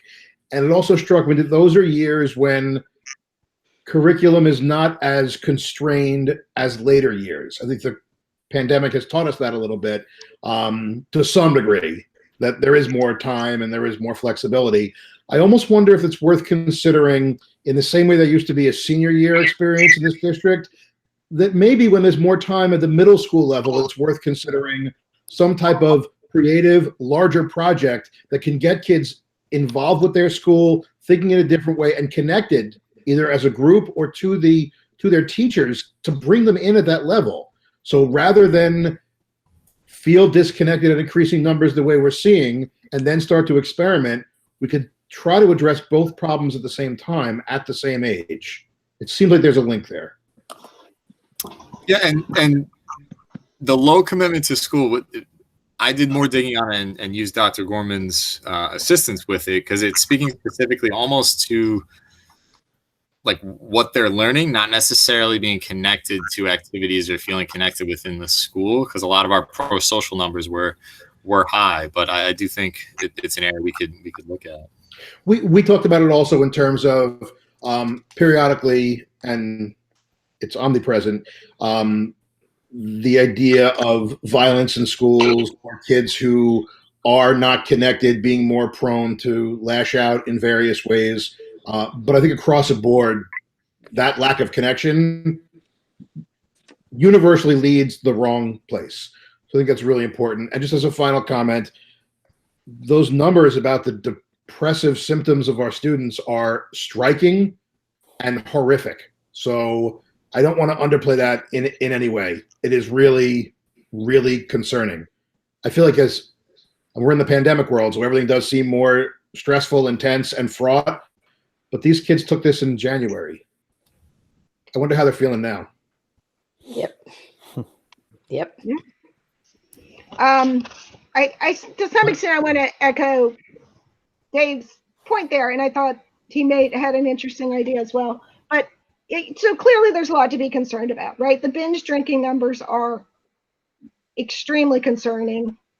And overall, haven't gotten better; they've gotten worse. The depressive symptoms are, I think, horrifying is the word.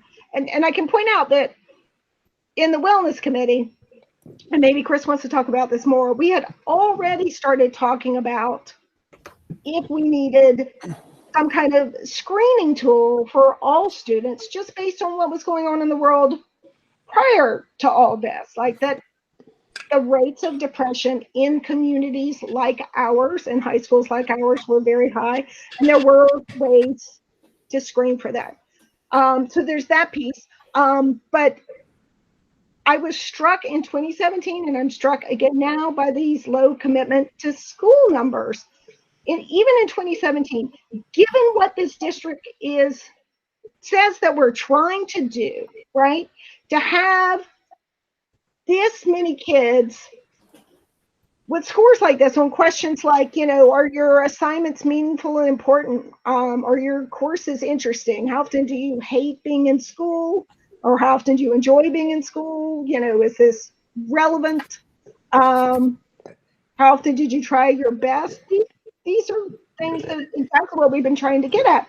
And from 17 to 19, the numbers got worse in every grade, and they're above the norm, all of which, I'm not telling you anything you don't know. Dan absolutely pointed this out. But it would be striking in any situation, but I think it's striking considering what we've been trying to do. And I know we have some committees in place, but I think it might take more than that to fix this. And it also combines in my mind with the fact that, like, when you looked at that chart with all the protective factors,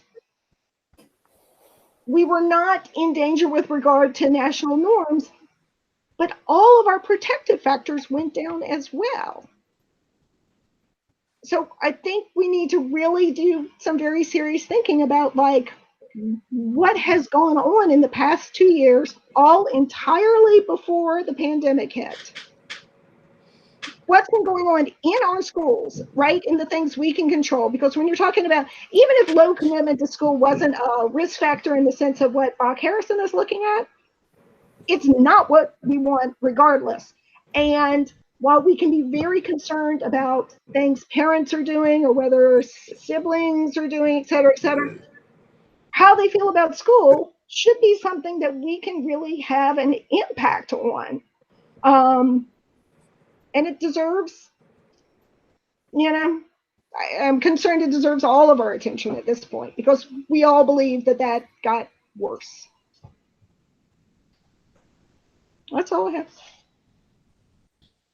I just wanted to follow up and say, yeah, our last in-person wellness meeting, we were talking about the BMIS scale, which is a mental health screening tool. And then this week we talked again about having different screeners, more of a universal screener for all students, and then, more intense screeners for once, students, are known to have and perhaps to be working with somebody in the school.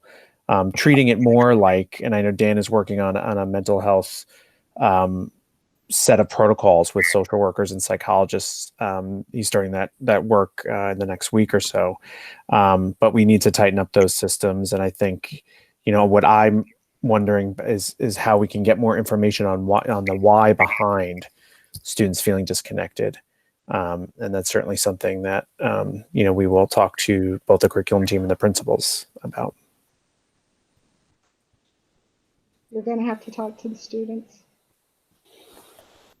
And we do actually have, even if you go back to the beginning of the strategic plan, we actually do have very good survey data, a tremendous amount of survey data from students, some of which, in hindsight, if you go back and look at that with these numbers in mind, I think it might be clarifying also. It might be interesting to look at, and especially in light of the pandemic and the move to online learning, how much the use of electronics, the increase in use in electronics, because every year we bring that further down into our schools, how much that affects our students in terms of feeling isolated and not connected to their peers or their teachers as we increase the dependency on electronic devices. I know they bring a lot to the table, but I also think they take away as well. So that would be something I would like to ask. I also, from my own, this is not for scientific anyway, personal perspective, I think as we moved into, at the high school level, the IB curriculum, and maybe we've done more to straighten this out, but the anxiety level for the students in that IB curriculum seemed to increase dramatically from the time I had a student who graduated in 2014 to the time I had a student who graduated in 2017. And the increase in, I think the perception or need by students to take more advanced courses and skip lunch and have these very full schedules in order to get into the more competitive colleges. I mean, I really think that, especially for the first-time parents who've not had a child go through the whole college application process, that in 8th grade, before they start picking their classes in 9th grade, we have a frank discussion with them about course selections and the ramifications of that, and the importance of their children having time to do athletics or the arts or clubs or any community involvement, any engagement. I mean, it's a balancing act. And I think if you haven't seen, experience, at least from my perspective, I always thought I was a smarter parent the second time around than I was the first time around. The ramifications of taking those kind of very heavy duty schedules that you don't really maybe necessarily need to have to go to a very good college, and what is the expectation that you need that kind of scheduling, and what's important as a family. Yeah, I agree with that, and that's a lot of the work that the counselors try to do, is navigate that conversation and try to keep families to find that healthy balance. And like you said, there are students and families that will go 1 through 9 in the day and take every IB and every AP, and feel that that'll benefit them in the college process, and it may lead to anxiety. I agree with you. Did the Can I ask another question? Sorry, I'm sorry, Rich, please. I was just curious, did the instrument provide a means for the students to give feedback on this? So for example, there's a large concern about feeling disconnected. Was there anything in there where you could have gone a little further to see what kinds of things they were looking for to perhaps reconnect? Good question. It was a yes or no survey. I went through the whole survey myself. It was yes or no. There wasn't an opportunity to really elaborate on it, but I think some of the work that Sarah and Chris were talking about in the wellness committee, I think we have opportunities to dive a little bit deeper and get some of that information. And I think that's important information to have. Absolutely.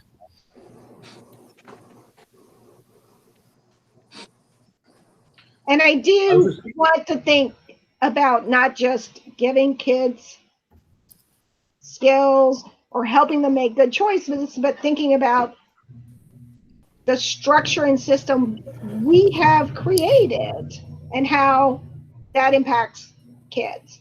And it's not just helping kids better negotiate what we've set up, but did we set up the right thing?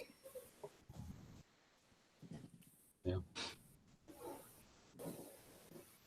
I was going to ask, one of the reasons that the district and the community restarted or spurred CASA was specifically opioid use. And we didn't hear a lot about that tonight. Both the path from initial experimentation to that point, and then unfortunately those students usually post-graduation, but that the behaviors that started in our schools had led to some horrible consequences. I wonder if the report, if you could just summarize briefly, if it spoke to that at all, if where things stand now versus where they stood in 2017, for any insights you have on that. Sure. Yeah, I didn't, being that I was kind of pinch hitting last minute, I didn't dive into the other drugs as much as I maybe could have, but Dr. Gorman did though, and I can get a more elaborate report from him. Yeah, I know I'm peppering you with some questions, but I do very much appreciate that you are no, it's okay. giving us a thorough report. I know you're familiar with it, and I appreciate your position, and I thank you for this work tonight. But that would be a follow-up question that I would definitely like to know more about, because that is a particularly concerning issue for this community. Sure, I can certainly find out more specific information and dive deeper and get back to you if that's okay. Definitely okay. Thank you. Okay. Trustees? I have something to add. The binge drinking numbers are so concerning, especially that they went up. And I'm glad we're talking about maybe surveying the students to get some good qualitative information back from them. So, why are they doing it? Is it peer pressure related? Especially when you get to those junior and senior years? Are they self-soothing in a sense by drinking? Are they doing it home alone? Are they doing it in groups of their peers, so they just want to get along with the group, but that's the thing they have to do to be popular. That kind of information, I mean, and those are decades old considerations. Alcohol was a problem here when I was a student 30 something years ago.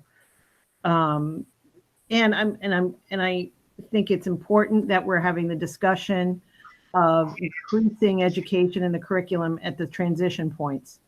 So between 8th grade and 9th grade, although we kind of have to start in 7th grade as the numbers are telling us. And as we launch our students off from 12th grade into their postgraduate locations, whether it be vocational, military, and college, and the college numbers are apparent. And what we see based on the binge drinking, the other behaviors that go on. So sexual assault, which no one talks about. We don't talk about it even here in this community or in the high school. And those are risks involved in binge drinking or binge substance use at all. So, that conversation may have to be had. That's also a stigmatized conversation, but it exists. Yeah, and as I mentioned, we did have Adam Birkenstock from LICAB was going to speak to our seniors. We tried to do it virtually. We had 2 students sign up, and that was through CASA. But that was something in person. It was going to be an assembly type program for the seniors to talk to them about risky behavior in college, and some of that was binge drinking and healthy relationships and that. So.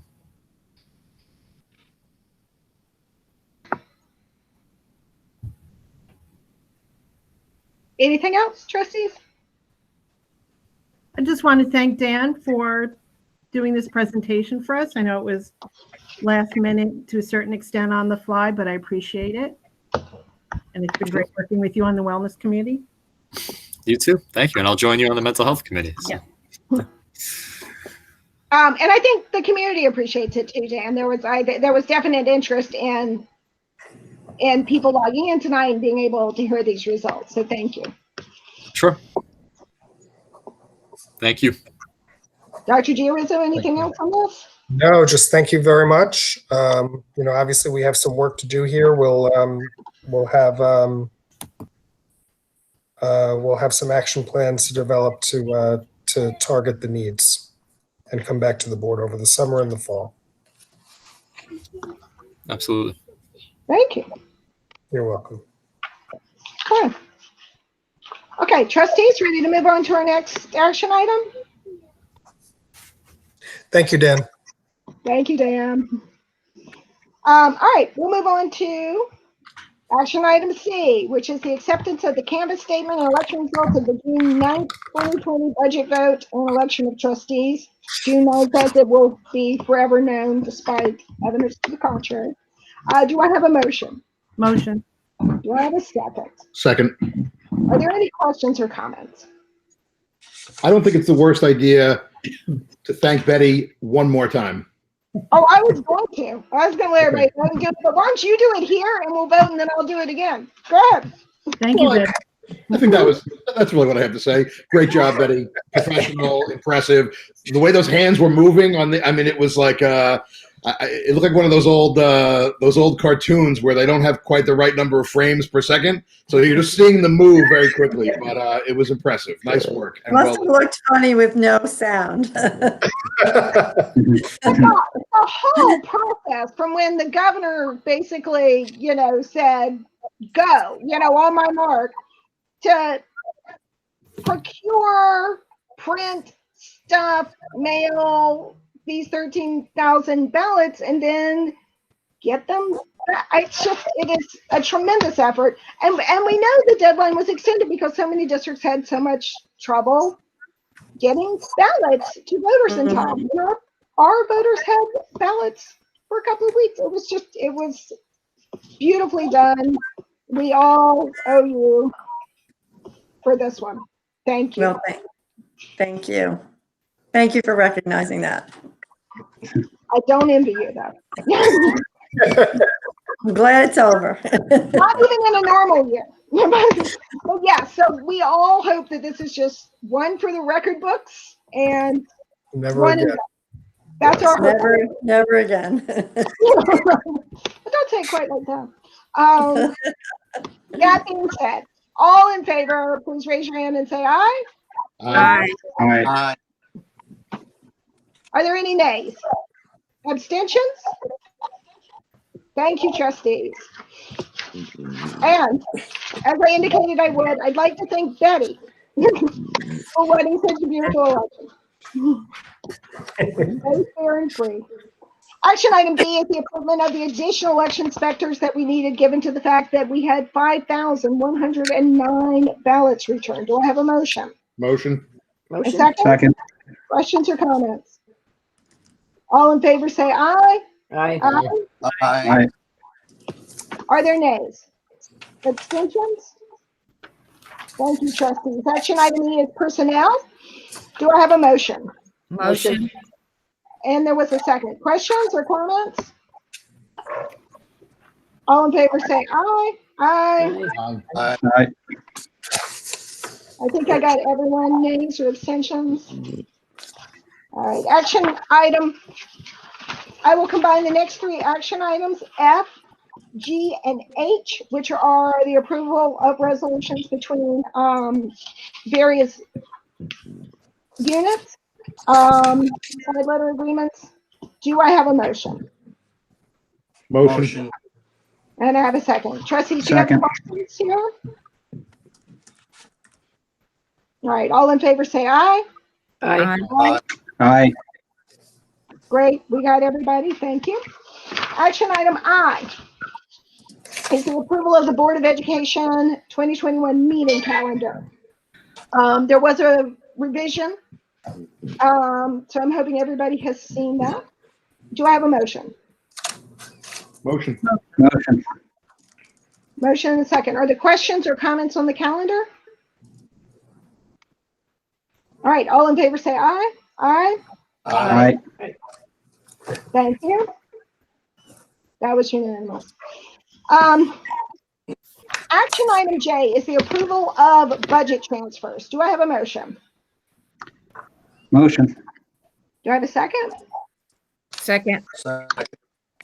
I would appreciate it if you would speak first to this point, mainly because I just want to note that although budget transfers can be fairly routine as need shift, we are talking about a very significant budget transfer here that is unusual in scale and scope for this board. We're looking to transfer just over $1 million because we're covering personal protection equipment, supplies for staff, preparation for the reopening for school, Chromebooks for online learning scenarios, and professional development. So if do you mind giving us an overview rather than us just peppering you with specific questions? So so we knew over the course of the spring that as we were moving through the pandemic, that there were supplies and materials that we were going to need to move forward.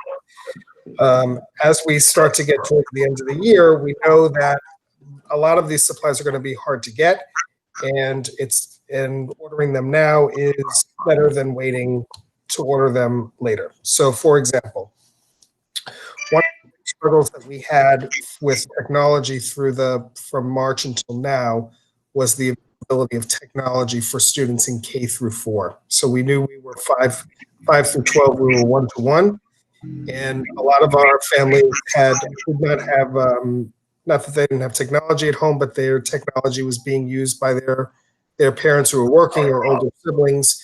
And so in the event that we need to have technology available in the fall, Chromebooks are going to become like the next face masks and hand sanitizer as the summer progresses. So we want to get those in order. If we need to use them, we will obviously send them home like we did with the 5 through 12 Chromebooks, but if not, we will keep them 1-to-1 in school, and kids will use them as they need to use them. We're transferring money to buy masks for all of our employees. So we have to provide both disposable masks, and we are going to be providing reusable masks to all of our employees. So we have 800 of them. So what we'd like to do is, what we plan to do is issue each of our employees 5 cloth masks upon their return. They will take them home. They'll be responsible for them, but then we also have to have masks available. We're looking at hand washing stations, screens to put in between office spaces and desks, room isolation. So if we have to move a student from the classroom and isolate them if they are showing symptoms of the virus, we need to have a space for them, so we have to outfit that. Gloves, we need the hand sanitizer, we need disinfectant wipes, we need no-touch thermometers, we need oximeters, we need electrostatic sprayers. We have funding to deep clean all the schools before folks come back, and funding for fog machines. So the fog machine is really important because the fog machine if a student or a person is diagnosed with the virus, we have to deep clean that room, and we can do that with a room fogger in about 30 minutes, and everything in the space is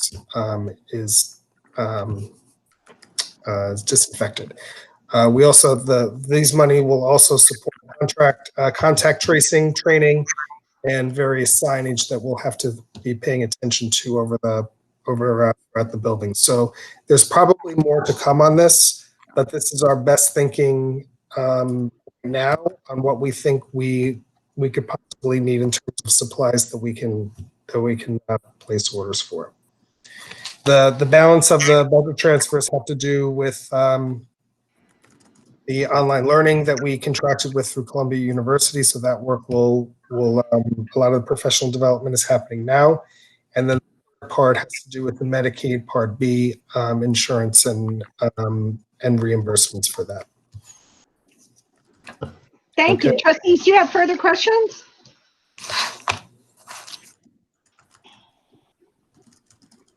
No, but before you vote, I would like to thank John and Olivia for all the good thinking they've done with me on this.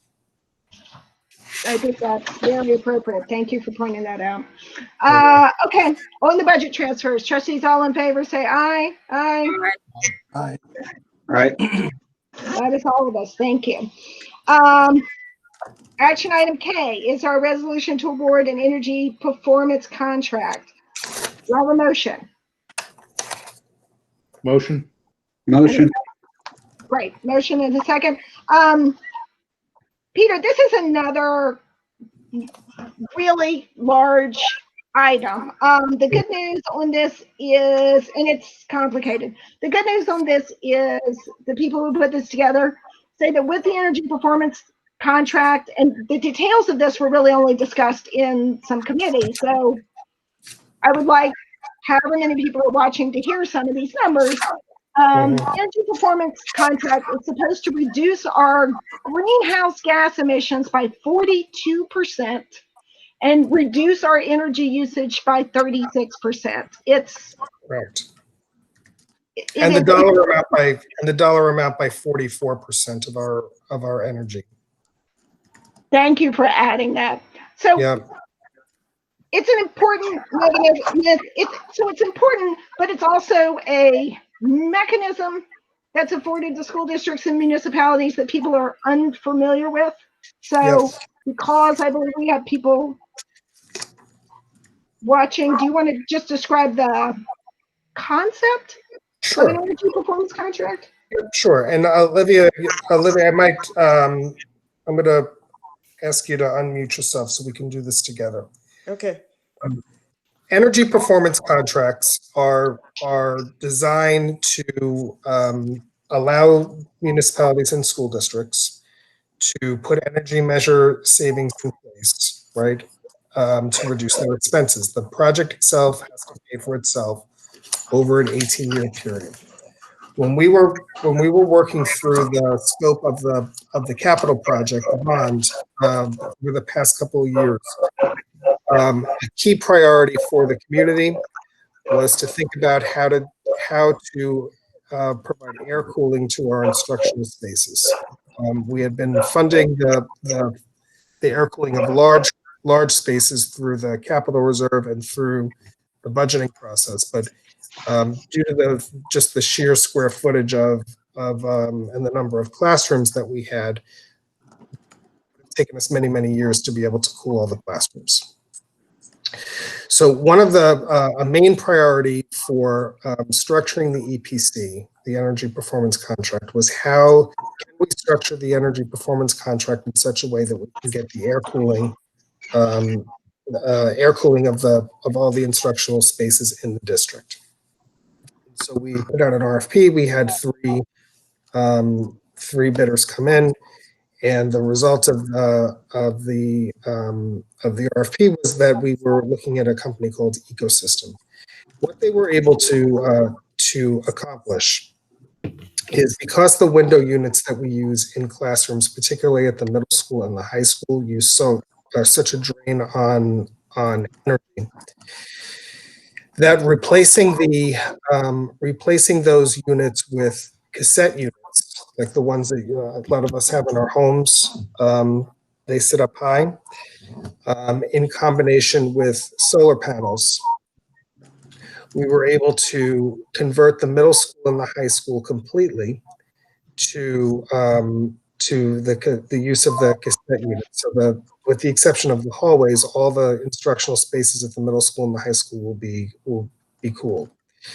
We can then use the 78, 79 units that are currently being used in the middle school and high school and shift them over to the elementary schools. And then the way the savings are gained is by the addition of solar panels, which will be at the Glen Head School, the middle school, and the high school. We'll have about 2,000 solar panels that will generate 713 megawatts of energy. When you look at the greenhouse emission, which is also a really terrific result of this, what we are doing is the equivalent of taking 318.5 cars off the road, or 137.9 homes off the grid. So the impact is pretty significant, and it was essentially the path forward to make the cooling happen across the entire district, right? Olivia, I'll let you speak to the funding of how this all works. Okay, so what we are going to do is, because the savings is realized over a long period of time, we're going to borrow money and we're going to pay for the cost of the project. But over the long haul, we'll realize savings. And in fact, we have experience from the first energy performance contract that we did. I did an analysis that I shared with the board, and you can see how over the last 12 years, we have saved tremendous amount of money in electricity, gas, and oil costs. And that savings is what is used to offset the lease payment. This is paid for through a municipal lease. We are going to do an RFP, and we'll select the company that gives us the best deal in this process. And if you look at it, like I said, there's tremendous, and if you look at our energy cost over the last 12 years, it's gone down consistently. And the reason why is, even though we keep on adding equipment, we keep on adding computers and all that, once we change the system and the lighting goes down, it does pay for all these projects that we are talking about. It is a very good project, and I highly recommend that we go ahead and do this. And the cooling I was just going to say, I have to thank you to Olivia, because her analysis on the last energy performance contract that we did was really interesting. And the cooling, I have a different perspective. I'm sorry. I was just going to say, if I can just say one thing, Marianne, I'm sorry. the cooling is not the only game here. So there are energy performance savings in lighting, in heating network optimization, in building envelope work, in controls of heating and cooling, plug load computer maintenance. The solar is not the only, the solar and the air cooling are not the only parts of this. I wanted to make sure, folks who are watching understand it's broader than that as Oh, well. it's right. It's very significant in how we handle, right, the whole building. And so, Yeah. Olivia, I think Miriam was. I'm sorry. yes, no, she definitely had something too. And so, with the Honeywell contract, this is the same, that essentially they're guaranteeing that you get the savings. That is part of the contract. Yes, that's how it works. And in fact, everything, all the baseline numbers are reviewed by the state, and the state will not approve the project unless they know that the cost of the project will be offset by the savings. There's a thorough review that is done by the state. And in addition to that, in this particular instance, what we did is we have a third-party reviewer who was hired by the district to look at the numbers that Ecosystem put together.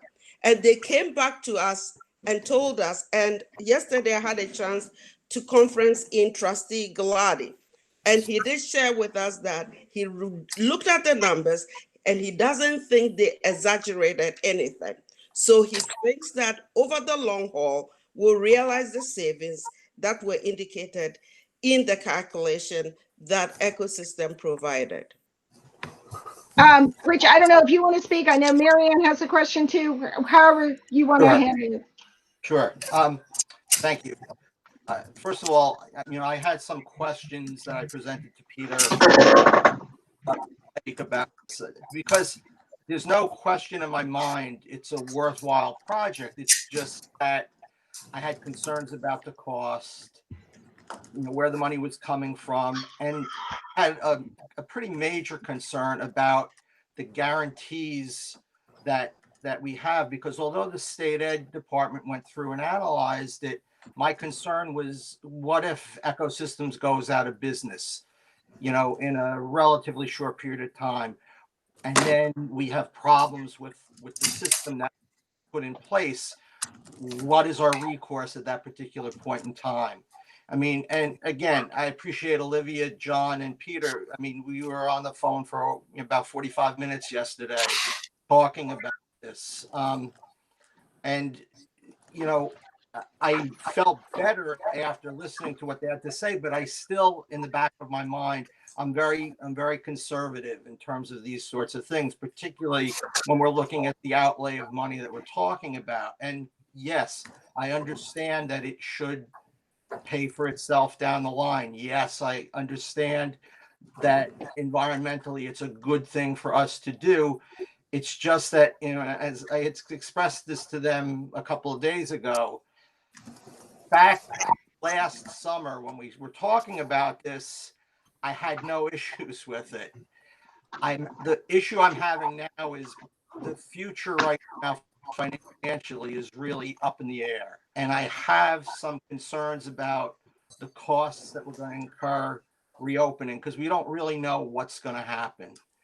I had some concerns about how the price was arrived at, how much negotiation actually went on in terms of arriving at that nearly $7.2 million fee.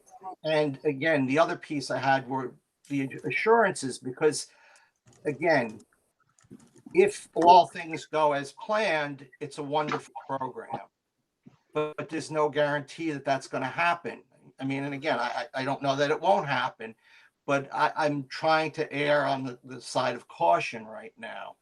So, and Olivia was great. She explained to me in the Honeywell contract, the M&V piece went consistently throughout, which would have been nice, except it's extremely expensive, so it detracts from what you get. So looking at what we're getting for the money and the assurances, again, that's where my hesitation is. I just want to answer the first one regarding the going concern that you had raised. When I reviewed the RFP, when I saw the numbers that they presented in their financial report, I decided to go the extra step. So I gave that report to our external auditor to review, because I said, what kind of numbers are they giving me on their financial statement? And indeed, he came back and said, for energy companies, it is a typical kind of financial statement. That doesn't mean that they will be going out of business within a short period of time. So I did verify that with our external auditor, and he did confirm that it was okay. Okay. Yes. Thank you for doing that, Olivia. Marianne, the floor is rightfully yours. Okay, so I want to express my concerns about the contract, not the least of which is that we're really borrowing $7,190,000, which I don't think was properly disclosed to the community.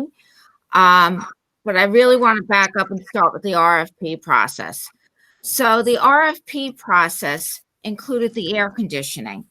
And the air conditioning is a problem because that is not what you do in an energy conservation contract.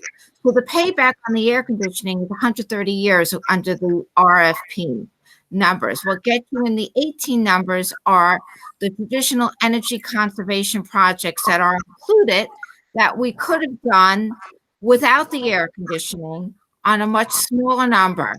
What happened was, because we put the air conditioning in it, many of the potential bidders who showed up didn't take the RFP because it included energy, it included the air conditioning, which is not an energy savings measure. So the outcome was pretty much predetermined. Honeywell, who we already have, there are only 3 responses. One was Ecosystems, the other one was Honeywell, who did slightly address the air conditioning. And Noresco was the last one, which didn't address the air conditioning at all. As far as the actual energy conservation measures, all 3 of the respondents provided comparable plans for the energy conservation measures, and the price was, of the actual outlay was half or less than what we're spending now on $7 million. Plus, I was concerned about the margin that the profit margin that Ecosystems was showing, which was around 30% profit margin estimated on it. So the RFP was done and supervised by our architects and engineers. And it seemed to me there was, during the whole process, a predetermined outcome that our architects and engineers wanted to go with Ecosystems. Then I get the contract, and there's a fee for our engineers and architects of $460,500 some odd dollars. I find it disturbing. If I did an RFP with my trustees on any of my funds that I sit on, and the person who supervised the RFP was making nearly $500,000 fee, I would tell them just open the door for the Department of Labor. To me, it's self-dealing. I understand that the work has to be done by an architect and engineer in it. I understand that it makes sense for the architect and engineer of record to do that because they're already on the project. But if that was going to be the case, we should have had someone else supervising the RFP than the architect and engineer of record who's going to make $500,000 of the project. So I find that deeply disturbing. I also find disturbing how you're going to enforce this contract 18 years down the road. Because as far as I know, under New York state law, there is no statute of limitations for 18 years if it doesn't pan out. The measurements are done in years 1, 2, and 3. The contract is a 3-year contract. At best, you have 9 years to pursue from year 3 if you have a breach of contract for 6 years. So if in year 10, you're not meeting the measurements that you're supposed to be meeting, well, then you don't have a cause of action. You're just out of luck. Finally, I find I didn't see anything in there about repairs and replacement of equipment or the measurement of useful life. We all know we are homeowners, right? How many people have things that last 18 years? Where is the replacement of it? Where is the useful life factored in? And really what I started off with, I think telling people they're voting on a $40 million bond that will have an energy savings contract is different than telling people they're actually borrowing $47 million. Because those of us who are paying for the $47 million may not be here in 18 years if and when we actually recoup the money. It's a bait and switch. I cannot, in good conscience, vote for this contract. And that's all I have to say. Let me start by saying that before we even started the energy performance contract, we sent a survey out to residents, and all of them a high percentage of them indicated that what they wanted us to focus on was air conditioning. But I also want everyone there to know that this is not just air conditioning. We have solar, we have lighting, and we have controls.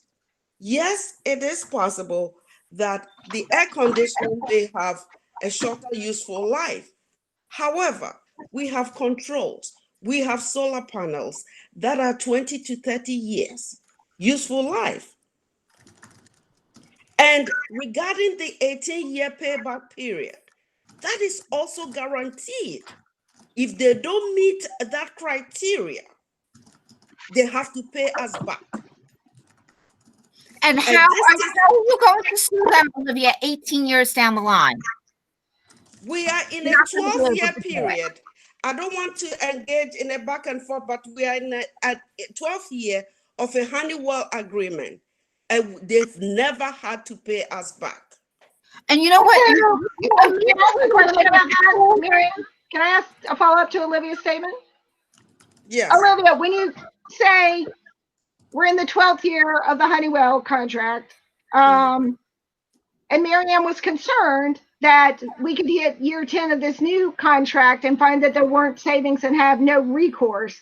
Are you saying that even now with Honeywell in year 12, this is still reported on and reconciled every year and the savings are still every year they visit us? Year 12, year, Honeywell visits the district. All the and way they've through. met the criteria. So that doesn't end after 3 years? Absolutely not. Okay. Olivia, I'm really glad you brought up the point about the community survey, because I think that's kind of where this started. We were talking about the bond and what we were looking for as a community. We did have surveys, and it was an extensive survey. We had thousands of responses to that survey, and it was a strange survey where there were thousands of sub-comments as well. But the thing that came across surprisingly to me was the strength of interest in that air conditioning, to the point where it became an overwhelming demand by the community. That was far and away the number one thing that they wanted. And without getting into all of it, because it's not just temperature and cooling, it's also health and wellness and air quality as well, which is an increasing concern for a lot of our population. You're very right. And in fact, that is what caused all these window units throughout the district. Because of air quality, because of kids with special needs, and that is not very efficient. This is going to be more efficient.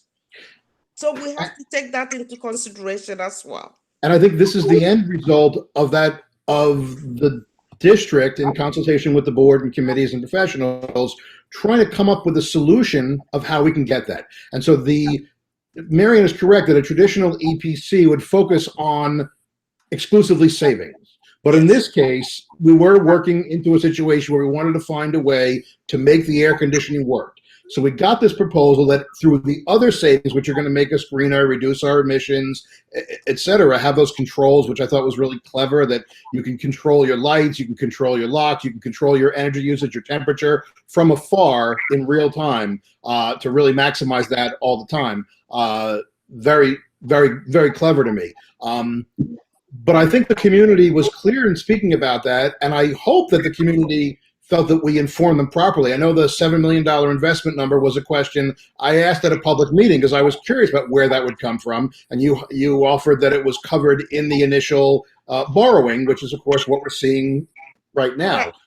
So I think that the community wants this. I think that what we're talking about now is not whether or not this is a good idea, whether or not the air conditioning should have been put into this, because that's why we have votes. That's why we have a bond vote where the community, by a very high percentage, supported this direction for our district. And so now the question is, could have done it without a 30% markup. I don't know any HVAC contractor who gets a 30% markup, and you should have done it directly with the community.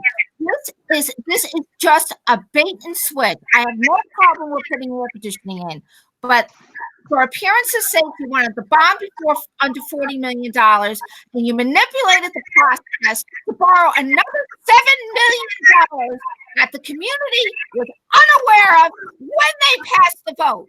It's outrageous. just going back to where I mean, I think you're. I think Can I see if anybody else on the committee has questions about? I would very much like us to go back to some of the decisions that we made at the construction steering committee. All these things were discussed at the construction steering committee, and we brought to the attention of the construction steering committee how this energy performance works.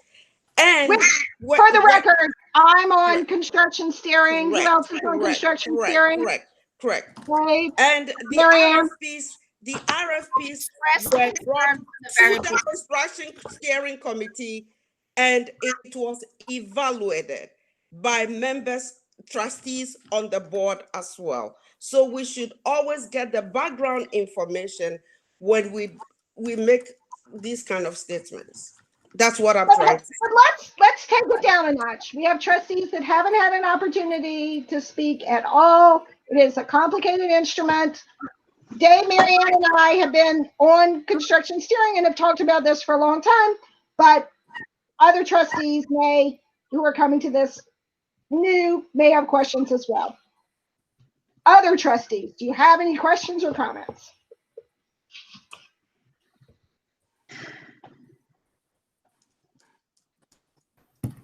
Okay. Sarah, if there aren't, I actually was making another. Yes, we can go back to you. I just wanted to make sure we weren't leaving people out. That's fine. I have a comment, but Dave, go ahead. Well, I just wanted to also ask Olivia, the concept of an EPC is not a unique North Shore concept, not something we've come up with. Most districts it's not. And that is why all the numbers are reviewed by the state. And in fact, to even go further, what we did as a district is that we hired an independent consultant to review the numbers before it goes to the state. Two separate things. And he came back and told us that the numbers were not exaggerated and the numbers were accurate. So we did our due diligence here. And that's what is very important. And we have a history to go back to. We did this before, and we've been very successful.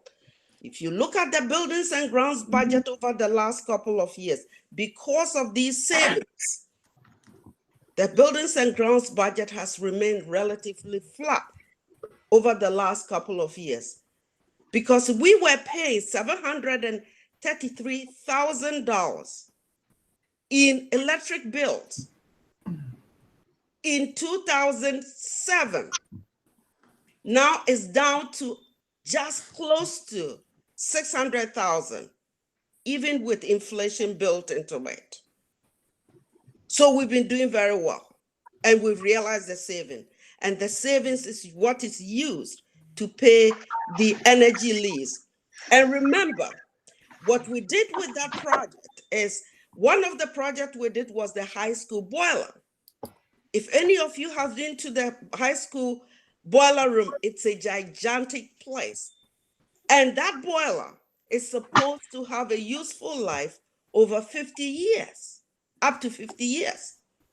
So we will be benefiting from that project even after the 18 years is over. I don't think I realized that. Thank you, Olivia. Marianne, you have something else? I would like Lisa to go first because she's been waiting patiently. Oh, I'm sorry. I didn't see her. Thank you. All right. I'm glad we're having the conversation, but I want to speak to the issue of the survey to the community about their particular hopes and dreams and wants and needs from this bond. And air conditioning has always been an issue that community has talked about for a while.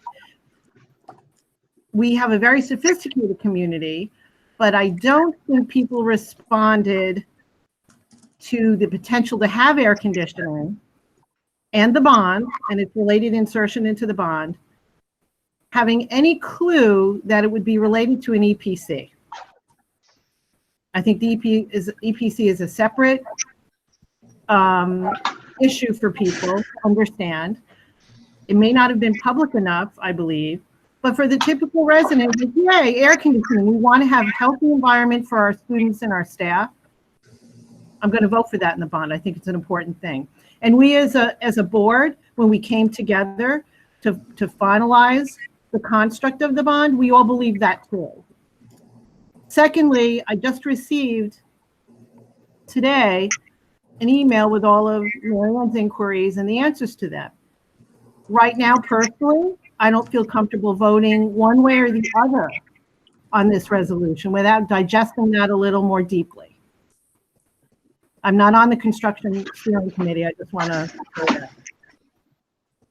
All right. So I just want to say that I am on the construction steering committee team. I expressed concerns about ecosystems from the very beginning and about the process and how the number of responses.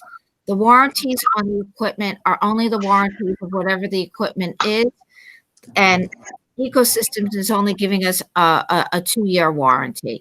So if you have air conditioning units that expire, that break beyond their warranty period, and generally those warranties from the manufacturers are just parts, not labor, you're out of luck.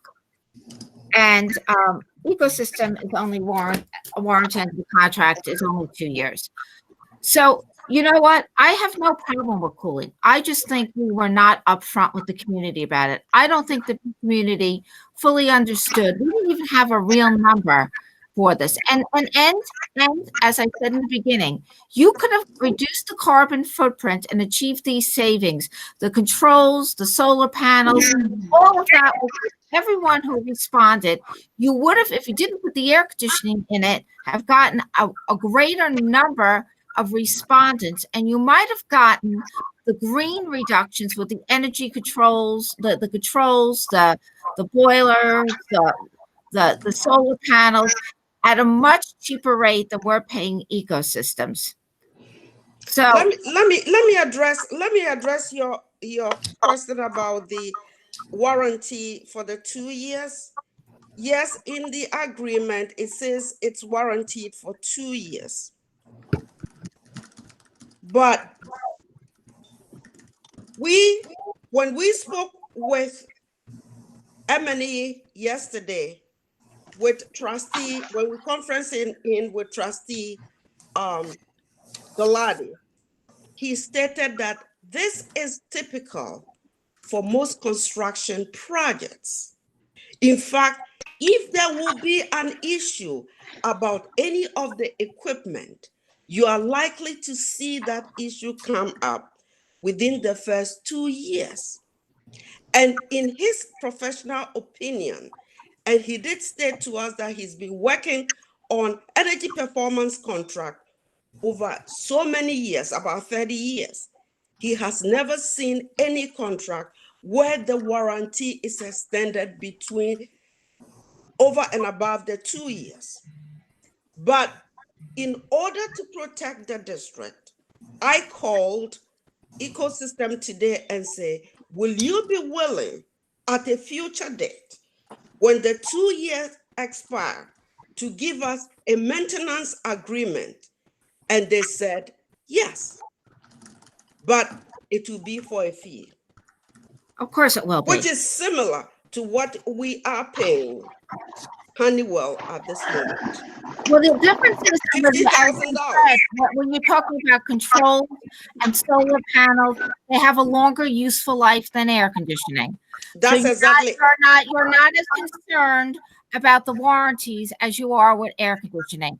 I can't. I mean, I'm done. And what I'm done. And the fact of the matter is that if the issue doesn't come up within the first 3 years, this is from M&E, our independent evaluator. He said, if it doesn't come up, there's no need to have the maintenance agreement because of the likelihood that this issue can be resolved by our own staff. So does it make sense for us to spend $50 every year on a maintenance agreement if all we need is to change 1 or 2 units all over the place? That's exactly what he's saying. His recommendation is that it's not necessary. But to protect the district, I went the extra mile to talk to Ecosystem, and they are willing, and they put it in writing to me, to give me a maintenance agreement after the 2-year expires. Thank you for doing that, Olivia. Are there trustees who have not spoken who wish to? Peter, do you have a different perspective on any of this that you feel you need to share? Or you? Well, the only thing that I would want to point out that we were very upfront about the cost of the EPC from the very beginning. There was, I sort of will say that I take exception with, a bait and switch concept, because that's not what this was. Anytime we talked about the EPC, we talked about the EPC being it gets funded, it pays for itself. There was, in fact, I used the words in lots of meetings with people that we were getting a $45 to $47 million bond for the cost of $40 million. And so I don't see it in the same way, but I don't want to argue about the semantics of that either. But I was very upfront about how it would work, both in our print materials and in meetings that I had with the public. Thank you. I mean, from my perspective, I would say, I think we could talk a lot about what could possibly go wrong and what could possibly be better. But fundamentally, EPCs are designed by law to guarantee district savings and to give you a mechanism for funding upfront improvements that are going to save you money over the long haul. And we've had a very good personal experience with them ourselves. I think a point we possibly haven't made around air conditioning is that now more than ever, we are going to have fresh air circulation to protect our students and staff. Like, that is what the CDC is going to recommend. This is going to be helpful. So bottom line for me is that we will get long-term net savings. I don't think that's ever been more important, whether it's long-term or short-term. But I think the community absolutely voted for a bond that they believe provided air conditioning, and that air conditioning relies on the EPC. And they want those energy savings, and they want the reduction in the greenhouse gases. We may have exhausted this issue. Trustees, are you ready to vote? Nod at me or something, or tell me now you want to say Can I ask something? a question? Yes, of course. I know we haven't done anything about securing the funding for it just yet, but this is just a general question. Olivia, in your experience, what are we looking at in terms of repayment term? We are looking about 1.5 to 2.25% interest rate in the Okay. lease term over a 15-year to 18-year period. It will be over, you said 10 to 18 years? Yes, Okay. 15 to 18. Okay, thank you. I have to work it out with bond counsel. I just wanted a ballpark figure.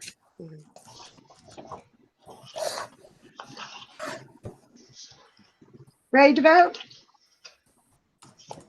All right, on action item K, the resolution to award the energy performance contract. All in favor, say aye.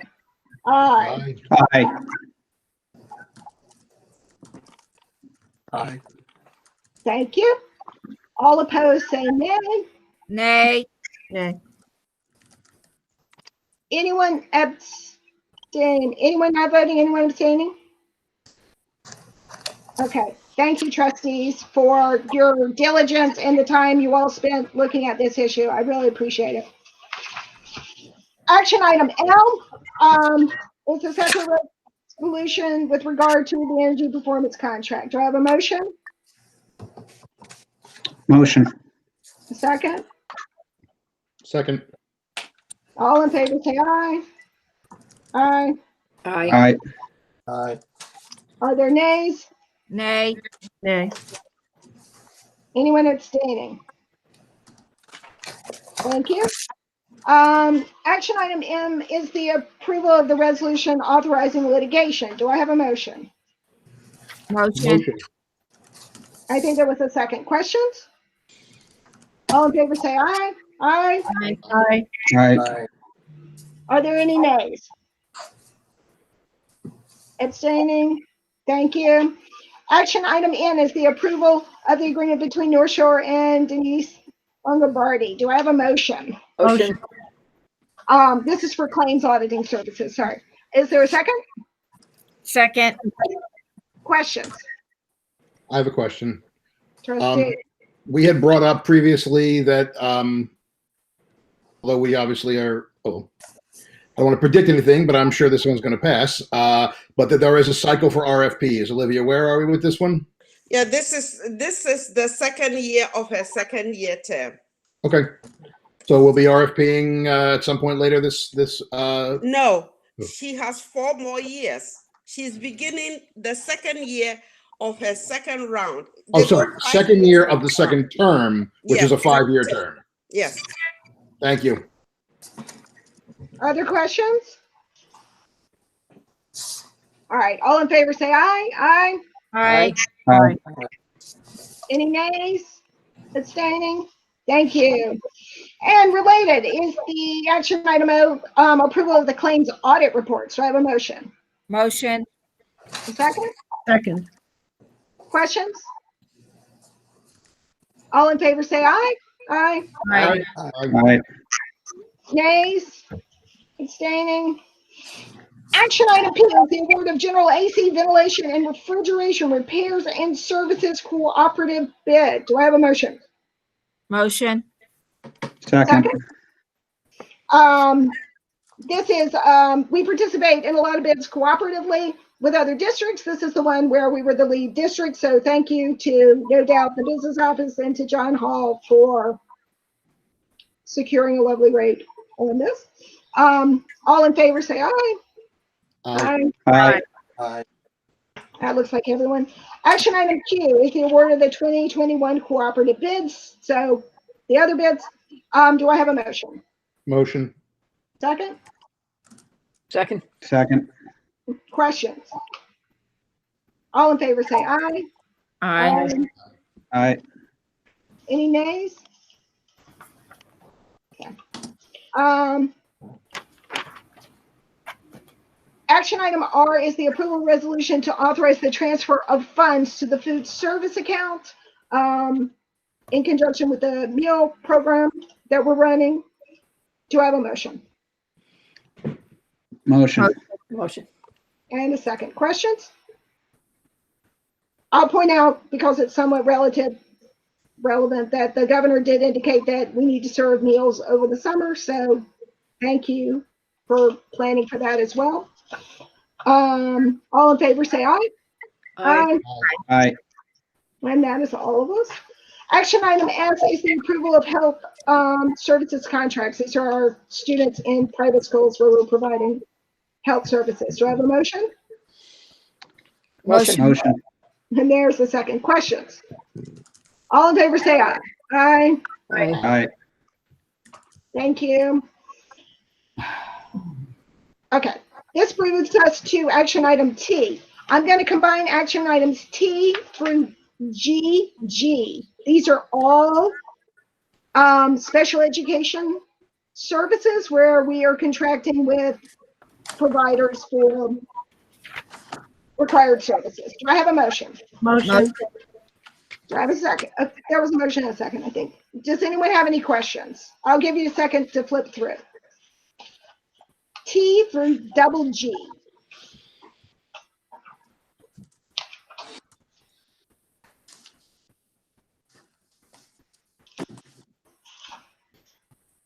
Questions? All in favor say aye. Aye. Aye. That is everyone. Thank you. HH is similar, but is an agreement between North Shore and the Locust Valley system. Do I have a motion? Motion. And there's the second. Questions? All in favor say aye. Aye. Aye. Thank you, everyone. Action item double I. This is where we approve special education services in the IEP. So I have a motion. Motion. Second. Second. All in favor say aye. Aye. Aye. Thank you. That's everyone. Action item JJ. This is the allocation of the fund balance. Do I have a motion? Motion. Do I have a second? Second. Second. Thank you. Trustees.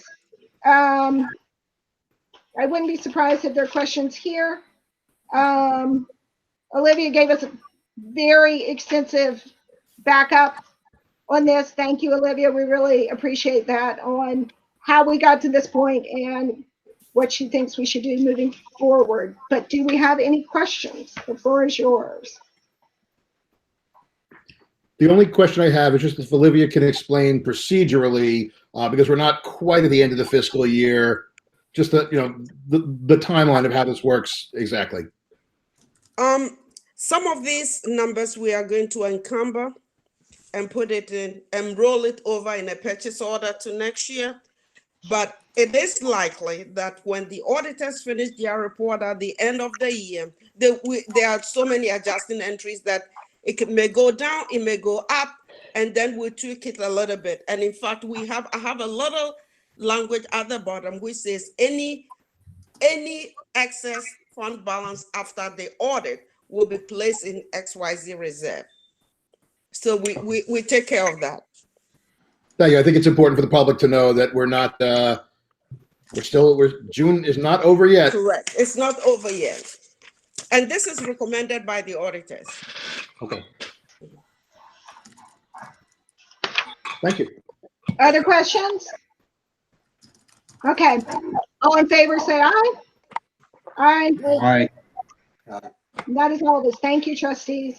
I can't believe I'm saying this. Action KK. This is the resolution that would authorize tax anticipation notes so that we can borrow money throughout the year to cover cash flow shortages. The name is what it is. Literally, if you're waiting for tax revenue to come in from the town and you have to meet payroll expenses, school districts borrow short-term money through this mechanism. Do I have a motion? Motion. Motion. Thank you. And we have a motion second. Trustees, do you have questions? I do. I know it's late, so I'll try and keep this brief. I had asked Olivia earlier about the impact on fiscal stress scores, and I think it's probably going to be, the question ultimately ends up being a little bit neither here nor there. when the New York State Controller calculates her fiscal stress score, if your short-term, I'm sorry, it's late, I'm stumbling over myself. If your short-term borrowing increases by more than 10%, they will give you 10 points on your fiscal stress score. But this past year we borrowed 5 million, so if you borrow even 5.5 million, you're going to get those 10 points. That will still leave you at a no stress designation. You still have to get a lot more points than that to be under fiscal stress. But those points will show up. But I don't know that there's any alternative. If we need to borrow the money to meet our expenses, we're going to borrow the money. Yes? Olivia, I think you're still muted. Or because of the alignment of payroll versus when taxes are received. And sometimes you have no choice. But depending on where our fund balance is at the end of this year, it may not be necessary. In fact, when we had that resolution in place in April to use our reserves, we did not have to use it. So it all depends on how the taxes come in and the exact date that we receive the taxes. Which has been shifty this year, right? It obviously hasn't followed its usual pattern as to when exactly and how much you get. Yes, and if 3 days late, 3 days different make a significant difference if your payroll is just before that. So, if your payroll is as big as our payroll is. Yeah. So, Olivia, do you plan to continue those weekly cash flow updates given this? I do. Okay, that would be terrific. Thank you so much. Yes. Can I also ask, you know, when we authorize this, we're authorizing a big lump sum. I'd also just like to ask that when you actually initiate the borrowing, whether it be once or twice, if we just make sure we notify the board that if it's actually happened, would be lovely. I don't doubt that you will, but there's a lot of papers that need to be signed by the president of the board, so there's no way we have to come back. It certainly won't be secret, but I want to make sure we notify the entire board when we are when we've decided to do that. And then my final question is, this year we definitely had a situation that you just alluded to, where the timing of payroll and the timing of the tax deposits it was a matter of a few days. And we have a payroll schedule that it's not strictly every 2 weeks, right? Like sometimes payroll is slightly early because of certain agreements we have that have to do with when extended vacation hits and the fact that people used to have to pick up paper checks. Right now, virtually everyone has direct deposit. Is there anything in the payroll schedule for this year that will cause us to have to borrow? Is the question for Olivia, and the question for Peter is it worth talking to the unions about this situation? I think we should. I don't know what Peter thinks about it, but we should. Because we have a similar situation in March of 2021. Mm-hmm. And what we did, Peter and I did, was we separated the teachers from the rest of the staff, just to make it a little less stressful, but we still have it out there. So when it gets, but we are prepared for it. That's when we may have to come back to the board and get a resolution to use our unemployment and workers' compensation reserve to bridge the cash flow until the second half of the taxes are coming in. Right. I think it's definitely worth a conversation. Yes. We have some contractual obligations around when we have to pay folks related to the holidays, which is exactly what you're talking about. Right. So it's absolutely contractual, and Yep. if it's important, it's important. But if things have changed and it just isn't, conversations are always it's always worth a conversation. Okay. If anyone has any other questions, not being completely exhausted by mine on the TANs, anyone else? All right. All in favor, say aye. Aye. Aye. Aye. Are there any nays? Abstaining? Okay, thank you, trustees. Double L, is the agreement between North Shore and Drake Alquist. Do I have a motion? Motion. Motion. Thank you. Questions? All in favor, say aye. Aye. Aye. That's everyone. MM, approval and amendment to the agreement with Richard Black Studio. Motion? Motion. Thank you. Questions? All in favor, say aye. Aye. Aye. Thank you, everyone. Okay, those are the resolutions. We are up next to reports. We have 2 committee reports. The first is construction steering. Mary Ann, do you want to do it? Or do you want Dave to? It's fine if Dave wants to do it. It's really just bond work, basically. We're working on the bond. We had a meeting about the bond, 3-hour meeting about different alternatives in the bond, really focused primarily on the middle school where the work is beginning. And we're moving at this point from the sort of idealistic sketches to the actual drawings. And we're working out the details to give to the architects so that they can do the drawings for the spaces that we're doing first and submit those drawings to SED for approval. And then once they're approved by SED, then we will get bidders coming in. So it was primarily the middle school, some of the Glenwood Landing School, like the nurse's office, and the special ed, occupational therapist, service providers area at Glenwood Landing.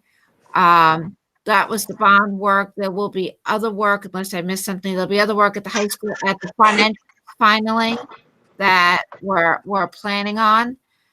And that's about it. Really, it's the middle school, the biggest, right? The library, the addition, the change in the main office, all of that. The security, the security. Oh, and the security booths. Thank you.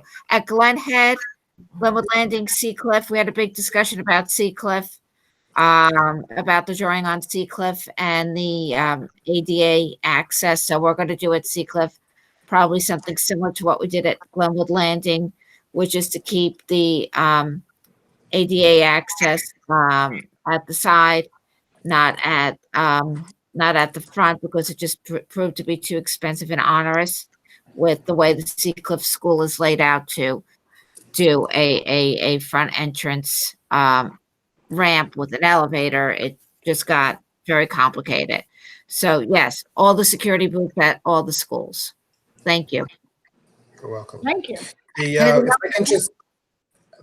I could just say one thing there. So we're probably at a point now where we can start to bring these designs to the full board. And I think we could probably plan to do that over the summer.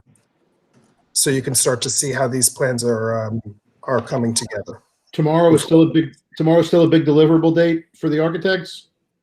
It is, yes. Okay. And then we have another meeting on the 23rd. And then I would think reorg's probably busy, but the one after that for sure. Yeah, I think you're right. Good. Thank you. Thank you. Mary Ann and Peter, thank you all. All right, the other meeting we had was district-wide safety.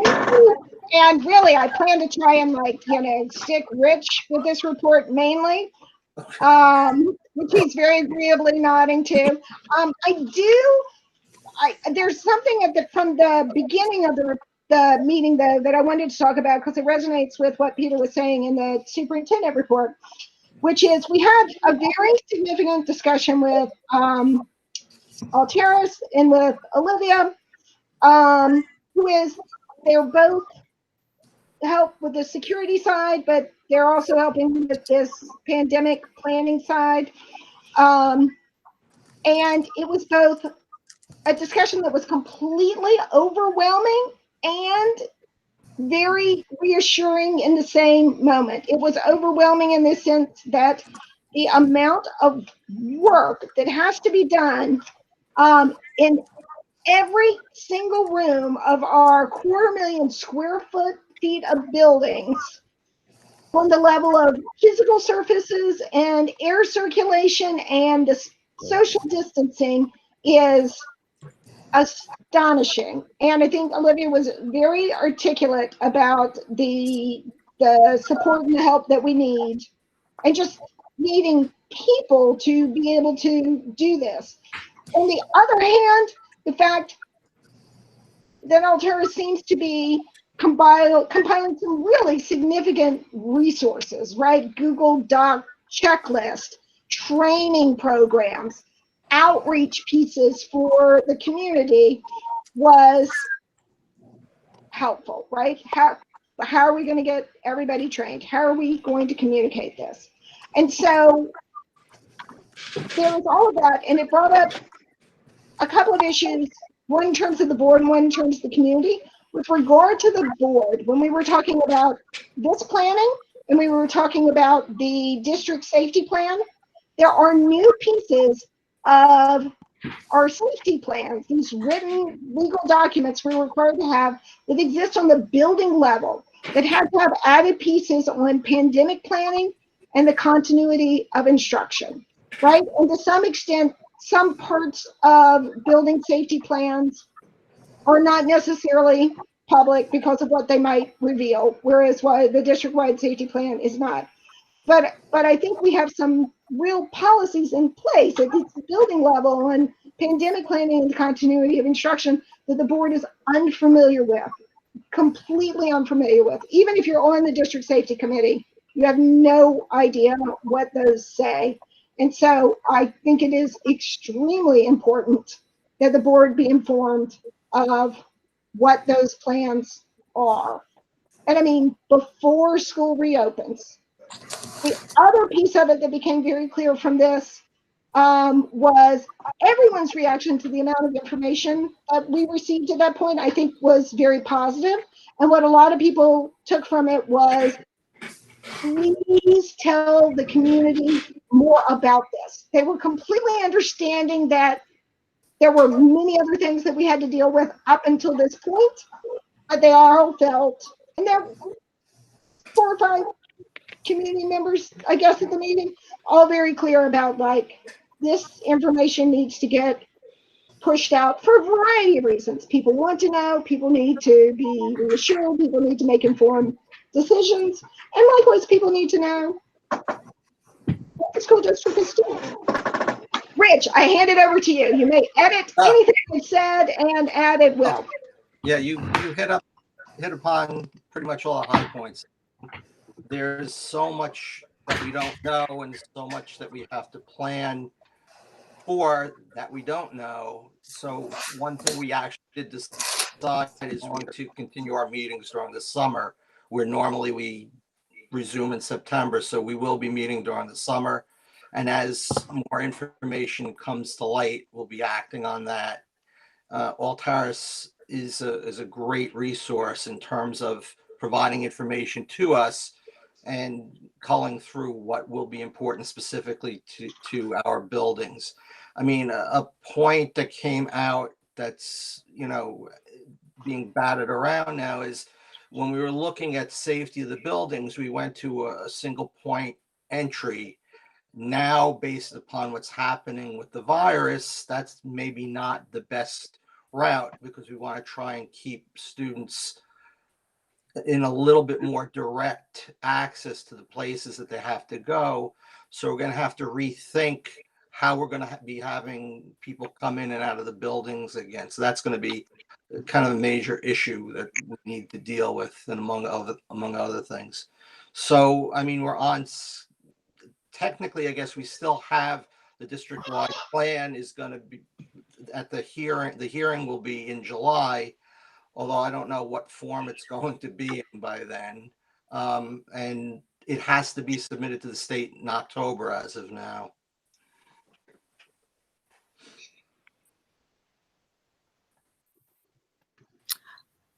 Well said. So that raises the question about whether proceeding in the bond with the single point entry, does that need to be revisited before we finalize the plans? Do we need to do something at other entrances as well? I mean, I think in part we're hoping the pandemic does come to an end and we can go back to our normal concerns, but in the interim, there's. Yeah. So the thinking, that's a good question. The thinking around that is that we still want to keep planning moving forward for single points of entry, but we'll have while the pandemic is in place, we'll have multiple points of entry, but we're going to have added cost in staffing those entrances. That's the trickier part here, right? Because we can't just leave the doors open. We have to have people there to monitor who's coming in. Because the CDC will tell you just leave the doors open, so there are fewer touch surfaces when you read their guidance.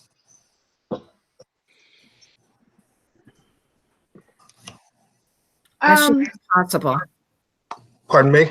That's just impossible to leave the doors open. I mean, that's just impossible. Yeah, I agree. Yeah. That's what the CDC rec. So here we are, fresh air circulation. Did we have a wellness meeting? I don't have wellness bulletin, but now I feel like, was there an additional meeting? There was a meeting, right? Yeah, there was a meeting. And I was there. I was there this time. I think some of the points that we covered at the wellness meeting, Chris and Dan Doherty actually covered tonight, but I'll just do just a quick, I have just very quick notes from the agenda. We continued to talk about, as we always do, social emotional learning and the possibility of doing some mental health screenings when we return back to school, both small screenings and more universal screenings, which Chris referred to earlier tonight. And also on social emotional learning and then the impacts on the pandemic and the closure on mental health in our students. So what efforts we may have to undertake when we resume or even the planning before that this summer. We also talked about, to summarize, CASA community programming and what they're planning for the next school year, which was 2 weeks within the community. We reviewed the Bach Harrison update, which I don't have to go over that because we just had it. Also summer training for staff, professional development training, which Chris referred to in terms of the mental health toolkit, the mental health first aid, and some potential training on trauma-informed training.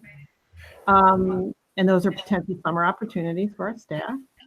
Yeah, and I just wanted to say, Lisa, I did get confirmation yesterday from Long Island Crisis Center for mental health first aid training, and from Ramapo, also the Ramapo organization from New York City, on the trauma-informed classroom training. So both are available, fairly low cost too.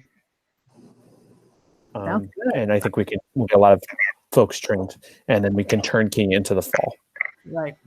Thank you. Great. Thank you. Yeah. And we were really concerned about, the reopening. That's, as we'll be discussing tonight on all fronts, it's, a lot of work is going into the plan for the potential reopening, however that looks like. Meg McCormick, I think, put out a really informative and relevant summer newsletter. It's kind of a reformed newsletter. It looks a lot different now.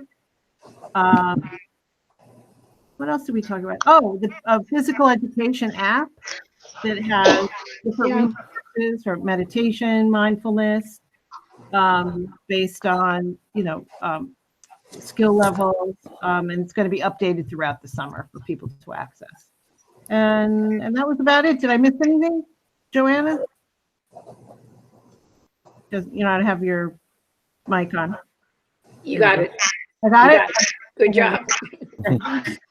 Nicely done. Did I miss any other committees? Okay, we will move on to comments from the public.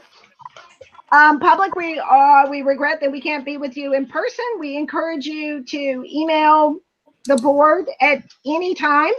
And you can also email the board for public comment.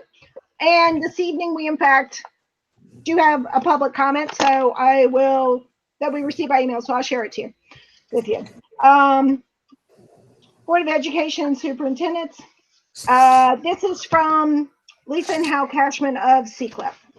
As always with public comment, we do ask for people's name and town of residence, as we can't respond to anonymous letters or emails.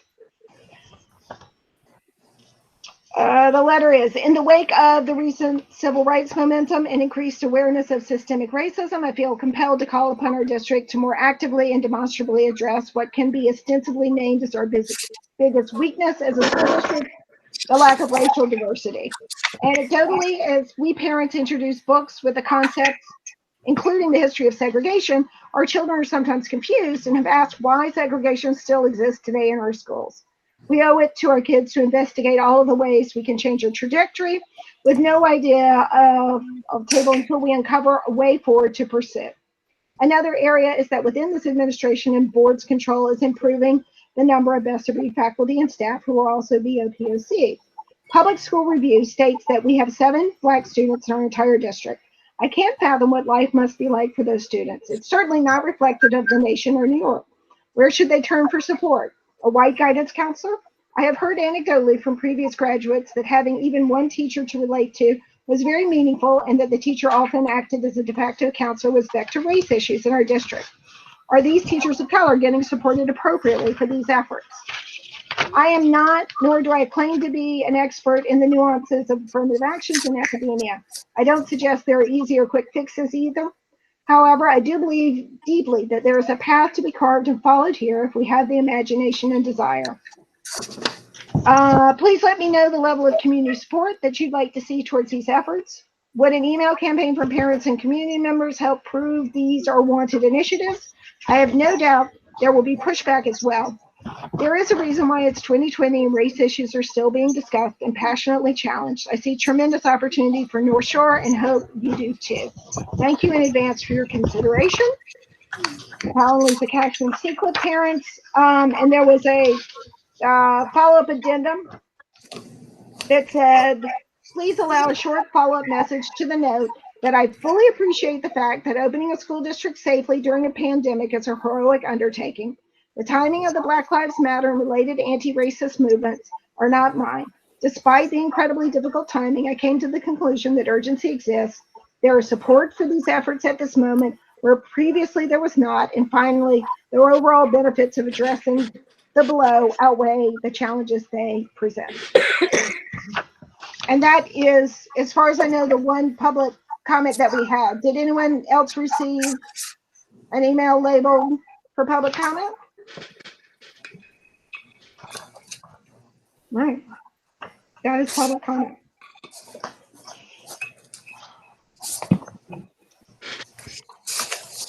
All right. We are up to old business.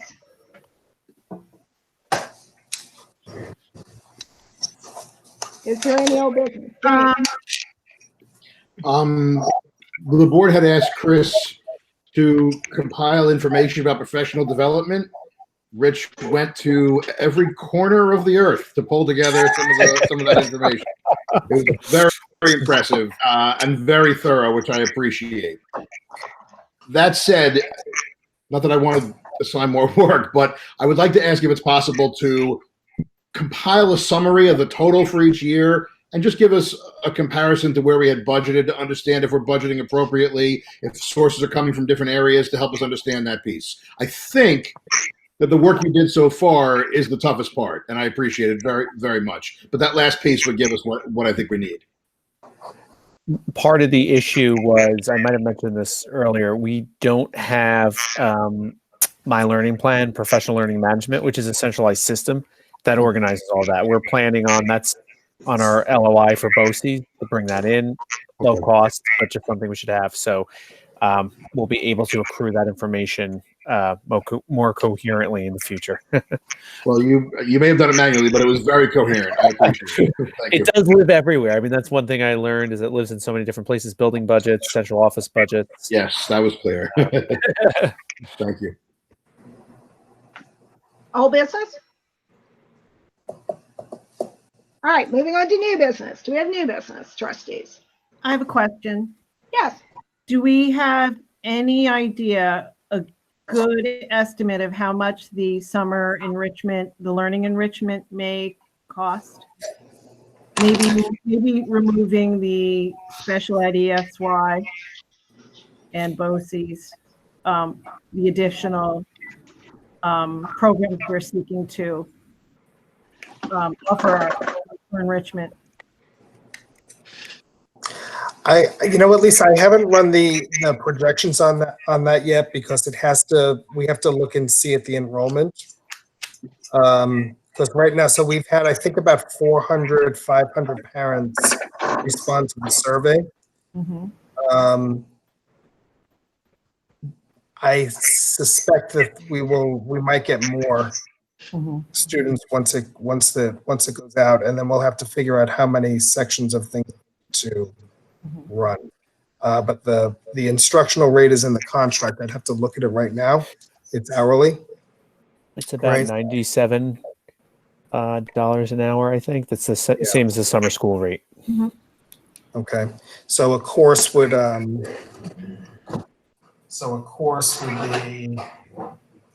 about $2,000 to run it, approximately. And we did allocate funds in the fund balance resolution, yes? Right. We did, for curriculum writing. Okay. Oh, so it would fall under curriculum writing? Well, the writing of the coursework can happen now, between now and July, June 30.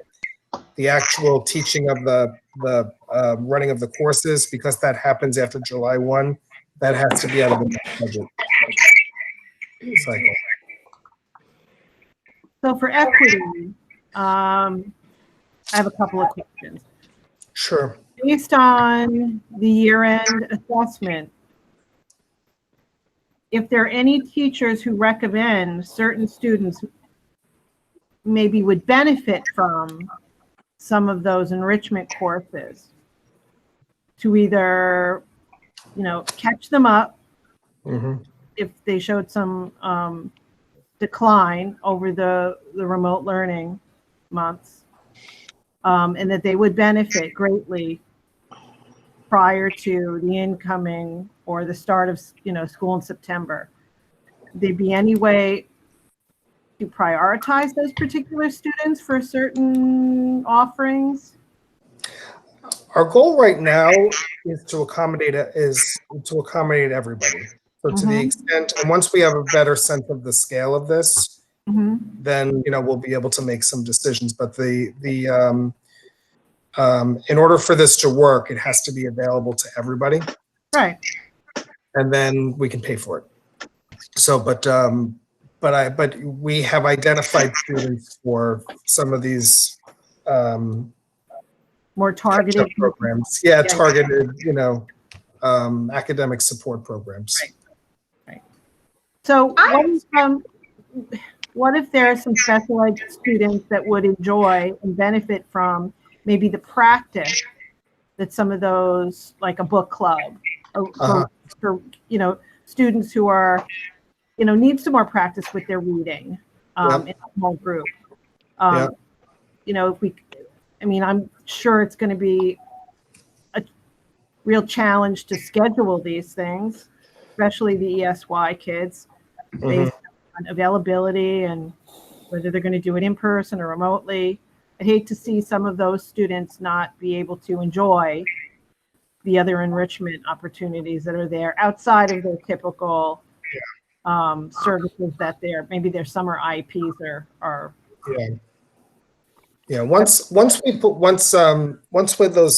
survey goes out to solicit who's interested in what, we'll have a much better sense of what we need, because we could publish like it's similar to how the high school schedule works, right?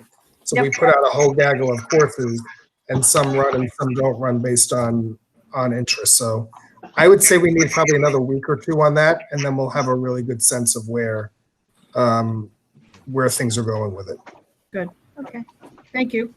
You're welcome. Peter, to follow up to Lisa's question, what it made me think was that in some sense, a summer slide alone, much less pandemic plus summer slide, can be expensive to a school district, right? If the slide means you need additional support, that costs money. The extent to Over which, long term. possibly very long term, you're right. So the extent to which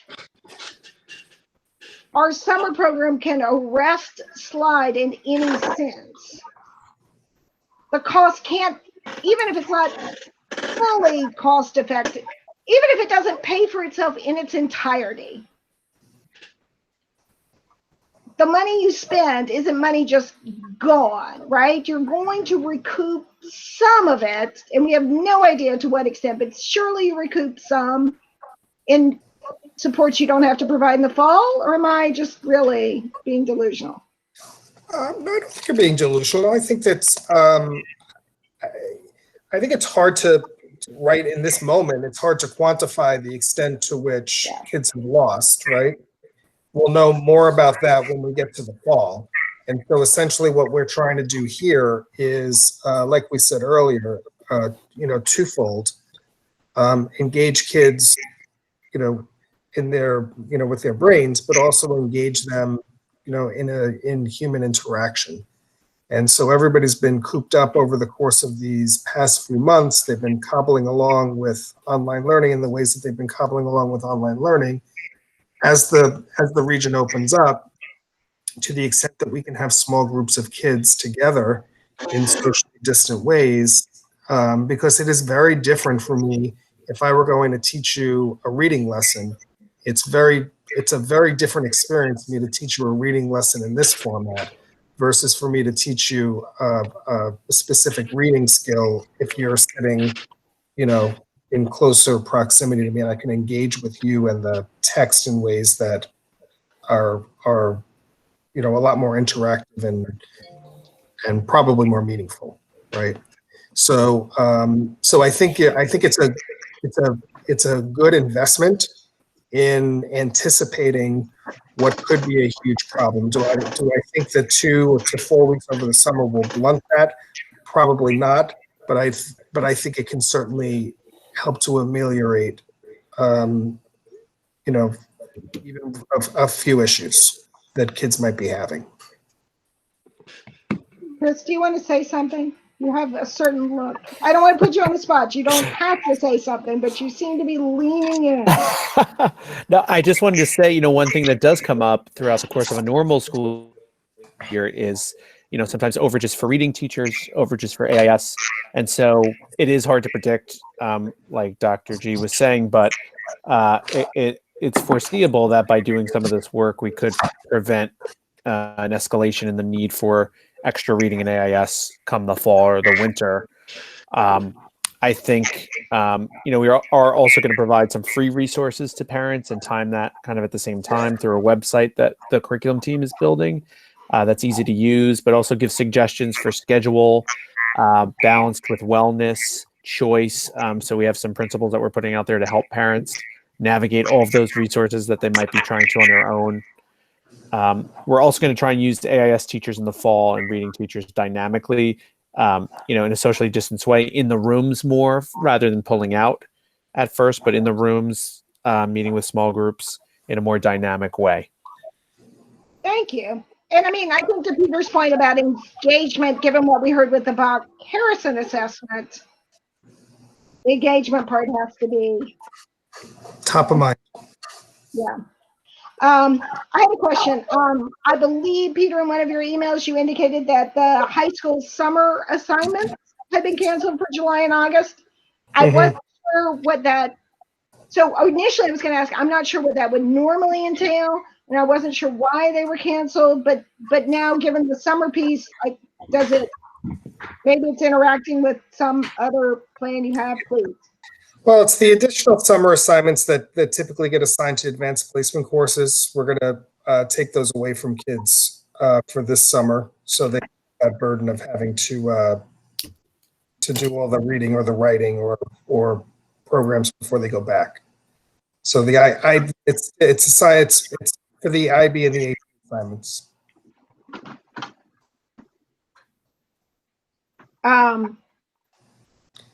We, Do we know how many courses how many courses would normally have stuff over the summer? I just don't have a good sense. I can get that information for you for sure. I don't have that right here. But Okay. yeah, And for sure. our thinking is We want kids to take a break from academic stuff without direct instruction. But that to me makes no sense. You really have to read that stuff for IB biology and listen to those videos to be prepared.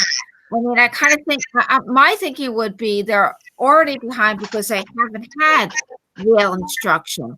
Any additional resources that they could read over the summer or any videos that they could watch may assist them in coming up to speed because they could do it at their own pace and be better prepared for the academic demands that are going to be made on them in the fall. I mean, in particular, that IB biology the first year is a very, very, very dense course because essentially it's an AP course. Yeah, we've consulted with the teachers on this, so they, this wasn't done without their input. But let us get you the data on what the courses were and the assignments, and we can talk about it some more. okay. Because I'm sort of interested in is this summer work in fact not necessary ever, or is the current situation so extreme? I don't know how to even frame the issue. All right, I'll give some thought to it, and we'll get some direction. But I don't think it's fair for me to say they have no value, and I don't think it's fair to say that they are, absolutely essential. But certainly we've done some work with our teachers on this, and we'll get you the information.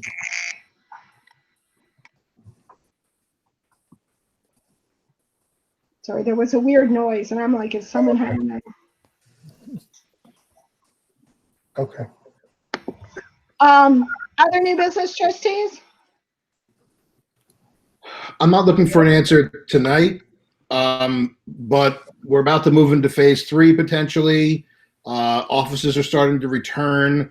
So I was just wondering if you can research any pending updates to open meeting laws and when we might be moving these meetings away from virtual and live again. Sure. I will. Thank you. Thank you. I'm also still thinking about the public comment that we read earlier. And we've certainly had conversations about diversity and anti-racism previously.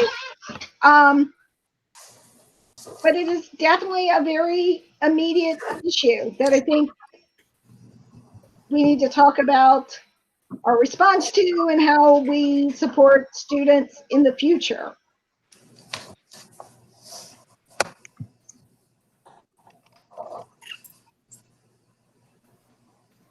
Okay. I didn't mean to go out on a limb. Is there agreement? No, on that? we'll need to get together and put together we agree, obviously. And so it requires a response and it requires a plan. And, we've been talking about both of it's not the captain's email until now.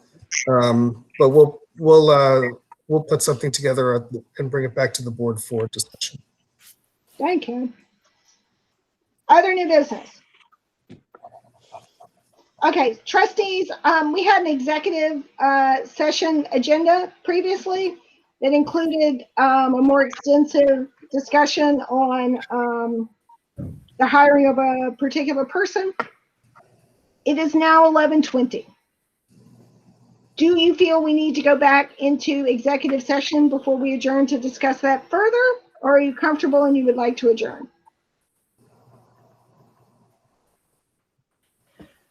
Someone's got to tell me something. Motion to adjourn. Any objections?